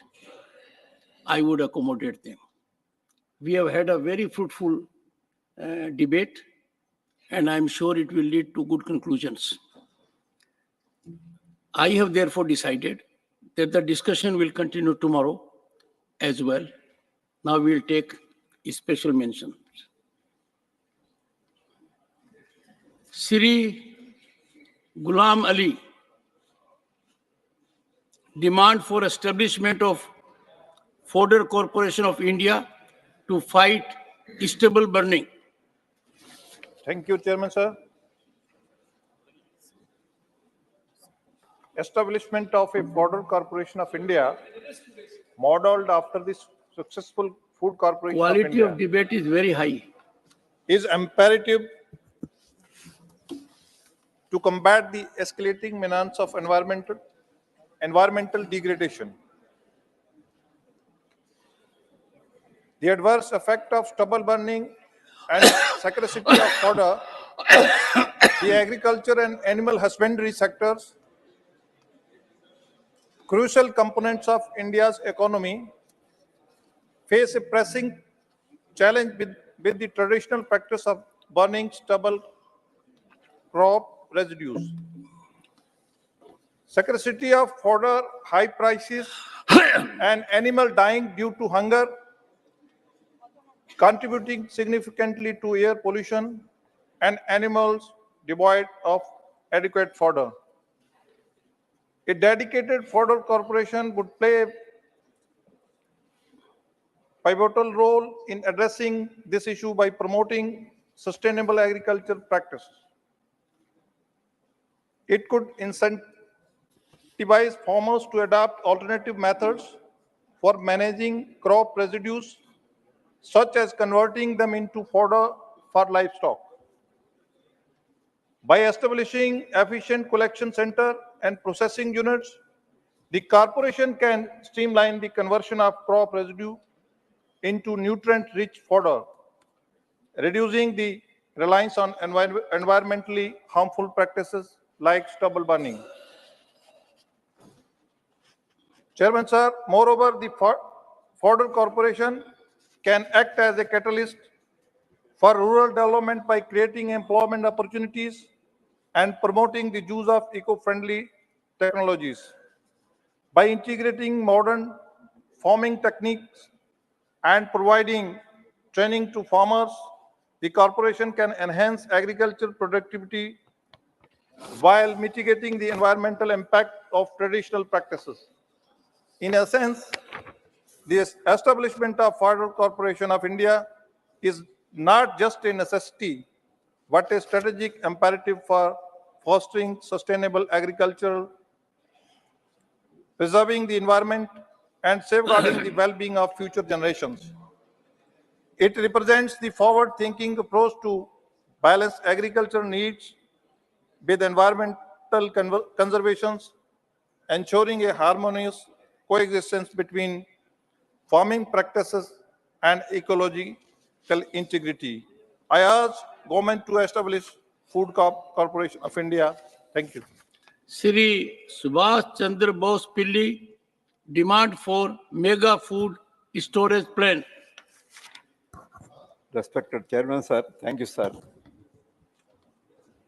The world's largest grain storage plant in cooperative sector seeks to address crucial objectives of strengthening market infrastructure and ensuring better prices to farmers. However, the scheme has faced conflicts with farmer producers organizations and inefficiencies in agricultural cooperatives.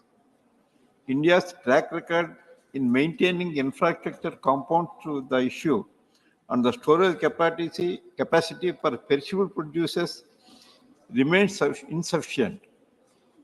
Managing food quality has been problematic, as the PDS have been known to distribute poor quality grains due to outdated storage infrastructure. There has been a lack of proactive measures and investments in addressing post-harvest losses, causing farmers to bear the brunt of these issues.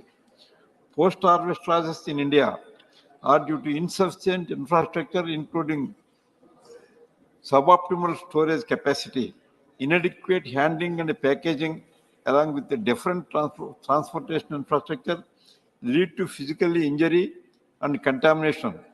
Price inflations increase losses for farmers, while insufficient pest and disease management practices further spoil crops. Financial constraints coupled with limited access to credit hinder investment in improved facilities and technologies.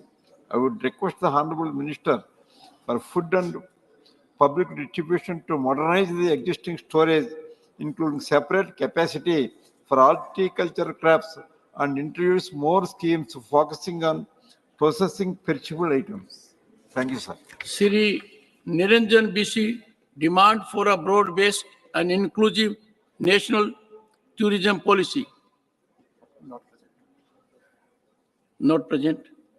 Shri Tiruchi Shiva, concern over high vacancies in central universities. Thank you very much, Chairman, sir. So, higher education institutions significantly contribute to shaping young talent and the future of the country. But for years, many administrative and teaching positions have remained vacant in various central universities. This causes reduced student enrollment, issues on infrastructure development, research funding, and student services, increased workload on existing faculty, and restricted research output and innovation. Over 6,500 plus faculty positions are vacant across the country. Delhi University 900, Allahabad University 622, Banaras Hindu University 532, Aligarh Muslim University 498 and JNU 326, Jamia Milan Islamia 223, Tripura University 146, Central University of Kashmir 116, Central University of Haryana 120, Harvard Nandan Baguna Garhwal University 236 as per Ministry of Education 2022. Sir, the condition is dire, especially for the University of Delhi, one of India's premier institutions. Delhi University and its colleges started selection for permanent positions after a gap of 10 years only last September. Faculty shortages can be solved by engaging research scholars and visiting faculty, but contract ad hoc employment are a short-term solution. Transparency in the selection committee mechanisms and academic performance indicator calculations with equal emphasis on interviews and experience is integral. Education outlay was hiked by 8% in the Union Budget 2023-24. This needs further improvement. For a future perspective, pedagogic reforms and synchronization of recruitment processes with best global practices are needed. I urge the government to look into the matter. Thank you very much, sir. There should be a word of appreciation. After a long gap, Delhi University, under Vice Chancellor Professor Umesh Singh, has effected massive recruitment, very transparently, very effectively. The point is well taken. Shri Krishan Lal Pawar, demand of housing for scheduled caste. There is a disclaimer. I am Chancellor of Delhi University, because Derek was looking at me. So there is a disclaimer.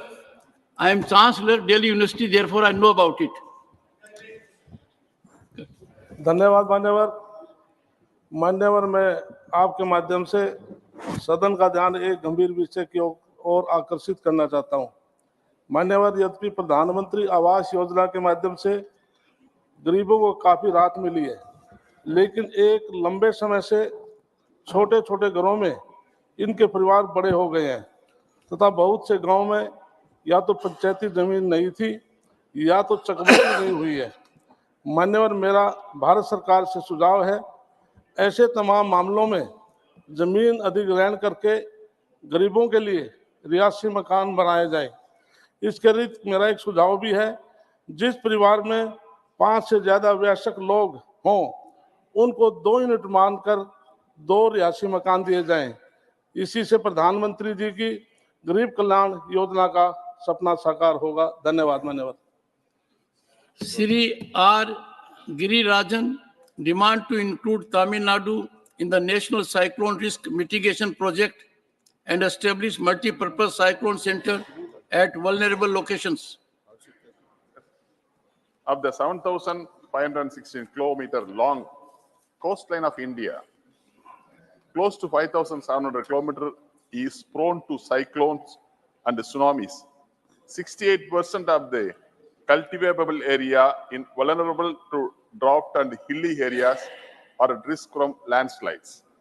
The coastal areas of Tamil Nadu are increasingly vulnerable to tropical cyclones and the consequent recurrent loss of life and property. The establishment of multi-purpose cyclone center is the main objective of the National Cyclone Risk Mitigation Project and is to minimize vulnerability to cyclones and make people and infrastructure disaster resilient in harmony with the conservation of the coastal ecosystem in the cyclone hazard-prone area. In the first phase, though the government had constructed 567 such multi-purpose cyclone centers in Odisha, Andhra, Gujarat, and West Bengal, but not a single MCC was constructed in Tamil Nadu, which has been revenged frequently than any other state in the country. Out of 353 MCCs in the second phase, 112 in Gujarat, 27 in Kerala, 11 in Karnataka, 13 in Maharashtra, 150 in West Bengal, 40 in Goa are to be constructed. Tamil Nadu was revenged continuously from tsunami in 2004 and cyclones Thane, Nilam, Varda, Okki, Gaja, Nivar and Mandos. I urge the Union government to include Tamil Nadu in the National Cyclone Risk Mitigation Project to establish multi-purpose cyclone center at vulnerable locations and take appropriate measures for prevention, mitigation, capacity building and preparations to combat cyclone storms in the coming years. Thank you, sir. Sri Lair Singh Siroya demand to boost destination wedding economy in Bharat. ಸನ್ಮಾನ್ಯ ಸಭಾಪತಿಗಳೇ, ನಮಗೆ ಅವಕಾಶ ಮಾಡಿಕೊಟ್ಟಿದ್ದಕ್ಕೆ ತಮಗೆ ಧನ್ಯವಾದಗಳು. Honourable chairman sir, आपका बहुत-बहुत धन्यवाद. आपका बहुत-बहुत धन्यवाद. I draw attention to the potential and creating awareness about destination weddings in India and its impact on our economy, sir. Recently, Honorable PM Shri Narendra Modi spoke about rich families celebrating destination weddings in foreign locations and urged the citizens to choose Bharat as the wedding destination. There is a great possible of creating destination weddings economy in the Bharat. While weddings are traditionally viewed as a personal celebration, their collective impact on the economy is substantial. Wedding festivities contribute significantly to the thriving service sector such as banquet halls, hotels, event management, catering, flower decoration, travel services, photography, music orchestra, etc., etc. Honorable Chairman, sir, the consumption of these diverse services generates numerous job opportunities. According to the estimate from the Confederation of All India Traders, around 5,000 destination weddings are held abroad each year, when an estimated expenditure is of rupees 50,000 crores and above. This trend underscores the need for concerted efforts to retain these celebrations within our country. Bharat boasts a plethora of enchanting locales, ranging from breathtaking natural landscapes, sacred temples, towns, to royal palaces and secluded islands. These places have the potential to become destination not only for Indian weddings but also for international events. The spiritual aspect of civilizational interest of our land with further attract foreign nationals and Indians staying abroad. I urge the government to take proactive initiative such as policies formulation, creation of dedicated portal, or launch of an informative campaign which would raise awareness about the possibilities of hosting destination weddings within our country and contributing positively to our economy, sir. Thank you very much, sir. Srimati J.B. Mather Hisam demand for enhancement of salary and other service benefits of Anganwadi employees.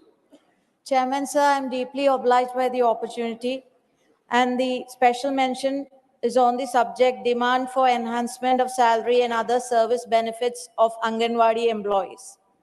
The Anganwadi workers and helpers who are shouldering the immense responsibility of catering to the nutritional and various other developmental needs of the children, and also to the nutritional programs for the adolescent girls and pregnant women, are now in distress. There is no hike in their salary for the past 7 years. The present monthly salary of Anganwadi helpers is rupees 12,000 and that of Anganwadi workers is rupees 8,000 in Kerala. This should be enhanced to a minimum of rupees 21,000. There should be provision to bring about their salary revision along with that of government employees. Even though subscription amount is being collected towards Anganwadi workers and helpers welfare fund, benefits are not enhanced in accordance with the amount collected. Chairman, sir, Anganwadi employees are facing various difficulties in performing their duties on a daily basis. They are not given performance grant for the data collection work in respect of various programs and projects implemented at various levels starting from the panchayat level. Since all of them do not have smartphones, they find it practically difficult to upload this data. Every expense, including the payment of electricity and water bills of the Anganwadi centers, travel expenses for attending official meetings, etc., have to be borne by them, which is burdening them even more. In this context, I urge the central government to appoint a high-level commission to study the factual position and to make necessary recommendation for the betterment of Anganwadi helpers and workers. Thank you.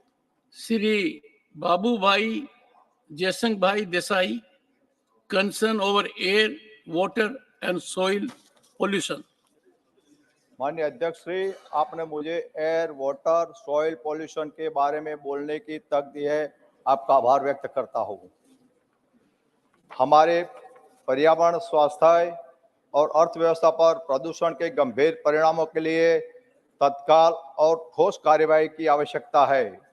Bharat वायु, जल और मिट्टी प्रदूषण सहित बहुआयामी प्रदूषण चुनौती का सामना कर रहा है। हमारे शहर प्रदूषणों के खतरनाक स्तर से जूझ रहे हैं, जिससे लाखों लोगों का स्वास्थ्य खतरे में पड़ गया है। फसल, आयोग, जलाना, वाहन उत्सर्जन, औद्योगिक अपशिष्ट और निर्माण गतिविधियों इस संकट में महत्वपूर्ण योगदान देती है। वायु प्रदूषण को कम करने के लिए नवीनीकरण ऊर्जा अपनाने, सार्वजनिक परिवहन वृद्धि और कड़े उत्सर्जन मापदंडों पर ध्यान केंद्रित करने के लिए मजबूत नीतियां और निवेश का पता लगाना अनिवार्य है। हमारी नदियों और जिलों औद्योगिक अपशिष्ट, सीएज और कृषि अपवाह के सूचित हो रही है। इसमें न केवल हमारे जल संसाधन शक्ति पर उन पर निर्भर लोगों का स्वास्थ्य भी खतरे में पड़ता है। हमारे जल निकायों की सुरक्षा के लिए कड़े नियम, अपशिष्ट जल उपचार सुविधाएं और सामुदायिक भागीदारी सहित व्यापक उपाय महत्वपूर्ण है। इससे अलावा रसायनों के अंधाधुंध उपयोग और अनुचित अपशिष्ट निपटाने विधियों के कारण हमारी मिट्टी का क्षरण कृषि उत्पादकता और मानव स्वास्थ्य के लिए खतरा पैदा करता है। हमारी भूमि की रक्षा के लिए टिकाऊ कृषि पद्धतियों और उपशिष्ट प्रबंधन रणनीतियों को प्रोत्साहित करना आवश्यक है। मैं सरकार के प्रदूषण से निपटने के लिए प्राथमिकता देना आवश्यक करता हूँ। माननीय अध्यक्ष श्री, अपने ऋषि मुनियों ने और अपने वेदों और शास्त्रों ने भी बोला है कि जिसका कोई विकल्प नहीं है, ये चीज को पूरी अपने को तकेदारी लेने की अपने सबकी फर्ज है। Thank you sir. Dr. John Britas, concern over fiscal stability of states. Thank you, sir. States face fiscal debilitation with fiscal deficit now set at 3.5% of GSDP, with 0.5% linked to power sector reforms, while center's estimate stands at 5.9%. In 2018-19, center raised 62.7% of aggregate resources, while states bore 62.4% of aggregate expenditures, covering only 44.8% from their own resources. The rest came from vertical resources transfers and by contracting debt. There is a notable revenue devolution imbalance, exemplified by Kerala's decline in tax share from 3.875% during 10th Finance Commission period, when Kerala's share of India's population, as per the benchmark 1971 census, was 3.89%, to around 1.925% now, when state's population share is 2.76%. Besides, use of population figures of 2011 census in lieu of 1971 census in determining horizontal devolution of revenue resources led to decline in the share of southern states. Should include cess and surcharges in divisive pool as there is significant increase in centers' gross tax revenue from 8.16% in 2011-12 to 28.08% in 2021-22, amounting to 7.06 lakh crores, thereby reducing states' effective share in central taxes. Another constriction is the new stipulation to reckon public account balances and borrowings by state entities when fixing states' net borrowing limits, while off-budget borrowings of central entities are neither considered as government debt or reckoned for fixing its borrowing limits. 34% of union revenue is estimated from borrowings and other liabilities. Hence, I urge government to take steps to ensure fiscal stability of states. Thank you, sir. Shri Surender Singh Nagar, concern over air pollution in Delhi NCR. सभापति जी, Delhi NCR में हवा प्रदूषण में वृद्धि हुई है, जिसका अधिकांश दोष किसानों पर लगाया जा रहा है। पराली जलाना इसका महत्वपूर्ण कारण बताया जा रहा है। दिल्ली एनसीटी की प्रदूषण गतिविधियों में अगर आप देखें तो वाहन एमिशन का जो कंट्रीब्यूशन है वो लगभग 40% है। दिल्ली एनसीटी में प्रदूषण के लिए अन्य राज्यों में पराली जलाने की घटनाओं को जिम्मेदार माना जा रहा है, जबकि यह विडंबना है कि पराली जैसी घटना जलाने की घटनाओं का उच्चतम प्रतिशत जो है पंजाब से सामने आया। 2022 की इस अवधि के मुकाबले 63% अधिक मामले पंजाब से आए हैं। अगर अन्य राज्यों के वो आंकड़े देखें तो इस संबंध में हरियाणा में 2022 में पराली जलाने की घटनाओं में 39% कमी आई है। उत्तर प्रदेश में लगभग 65% पराली जलाने के मामले में कमी आई है। जैसे राज्यों के, इसलिए मैं इससे राज्यों के नेतृत्व की सराहना करता हूं जिन्होंने अपनी नीतिगत बदलाव लागू किए, पराली जलाने के विकल्प जैसे बायोडिकम्पोजर को बढ़ावा दिया। अंत में मैं किसानों पर दोष लगाने की बजाय दिल्ली एनसीटी को पड़ोसी राज्यों के साथ मिलकर वाहन निर्माण, विध्वंस, अन्य गतिविधियों सहित सभी स्रोतों से प्रदूषण को संबोधित करते हुए पहल करनी चाहिए। मैं माननीय पर्यावरण जलवायु मंत्री से दिल्ली सरकार से वायु प्रदूषण गुणवत्ता प्रथाओं में हस्तक्षेप करने का अनुरोध करता हूं। Dr. Shantanu Sen, demand for release of funds under National Health Mission to West Bengal. Thank you, sir. Sir, my special mention is on demand for release of funds under National Health Mission to West Bengal, regarding which our Honorable Chief Minister, Madam Mamata Banerjee, has also written a letter to our learned Prime Minister few days back. Sir, in our state of West Bengal, in our endeavor, we are providing affordable, accessible and quality health care to all free of cost. There has been significant increase in our budgetary allocation to healthcare in the last 12 years, and many important public health initiatives such as construction of super specialty hospitals, Shastro Shati, Shishu Shati, Matrima, Chokher Alo, etc. have been successfully launched in the last few years, and a large number of people have benefited out of this. Under National Health Mission NHM also, West Bengal has always been front runner in implementation of different public health programs. As a part of National Health Mission scheme, our state has been performing exceedingly well for settling up health and wellness centers in our state. You may be happy to know, sir, that at present there are around 11,000 functional health and wellness centers benefiting to more than 3 lakh people every day. These buildings have been constructed since 2011 in accordance with color branding of state. I am informed that fund release under NHM to West Bengal has been withheld due to non-compliance of certain color branding guidelines for health and wellness centers, despite other conditionalities being fulfilled. The withholding of fund release would adversely deprive the poor people of their benefit. kindly appreciate that changes in the color brand by way of repainting so many buildings would involve significant infractuous expenditure. I would therefore urge the government for release of NHM fund for West Bengal and for removal of specific color branding conditionalities for health and wellness centers for fund release under NHM, so that the poor people do not suffer from lack of quality health services. Thank you very much. Honorable members, the remaining special mentions will be taken up tomorrow. The House stands adjourned to meet at 11 a.m. on Wednesday, the 6th December 2023.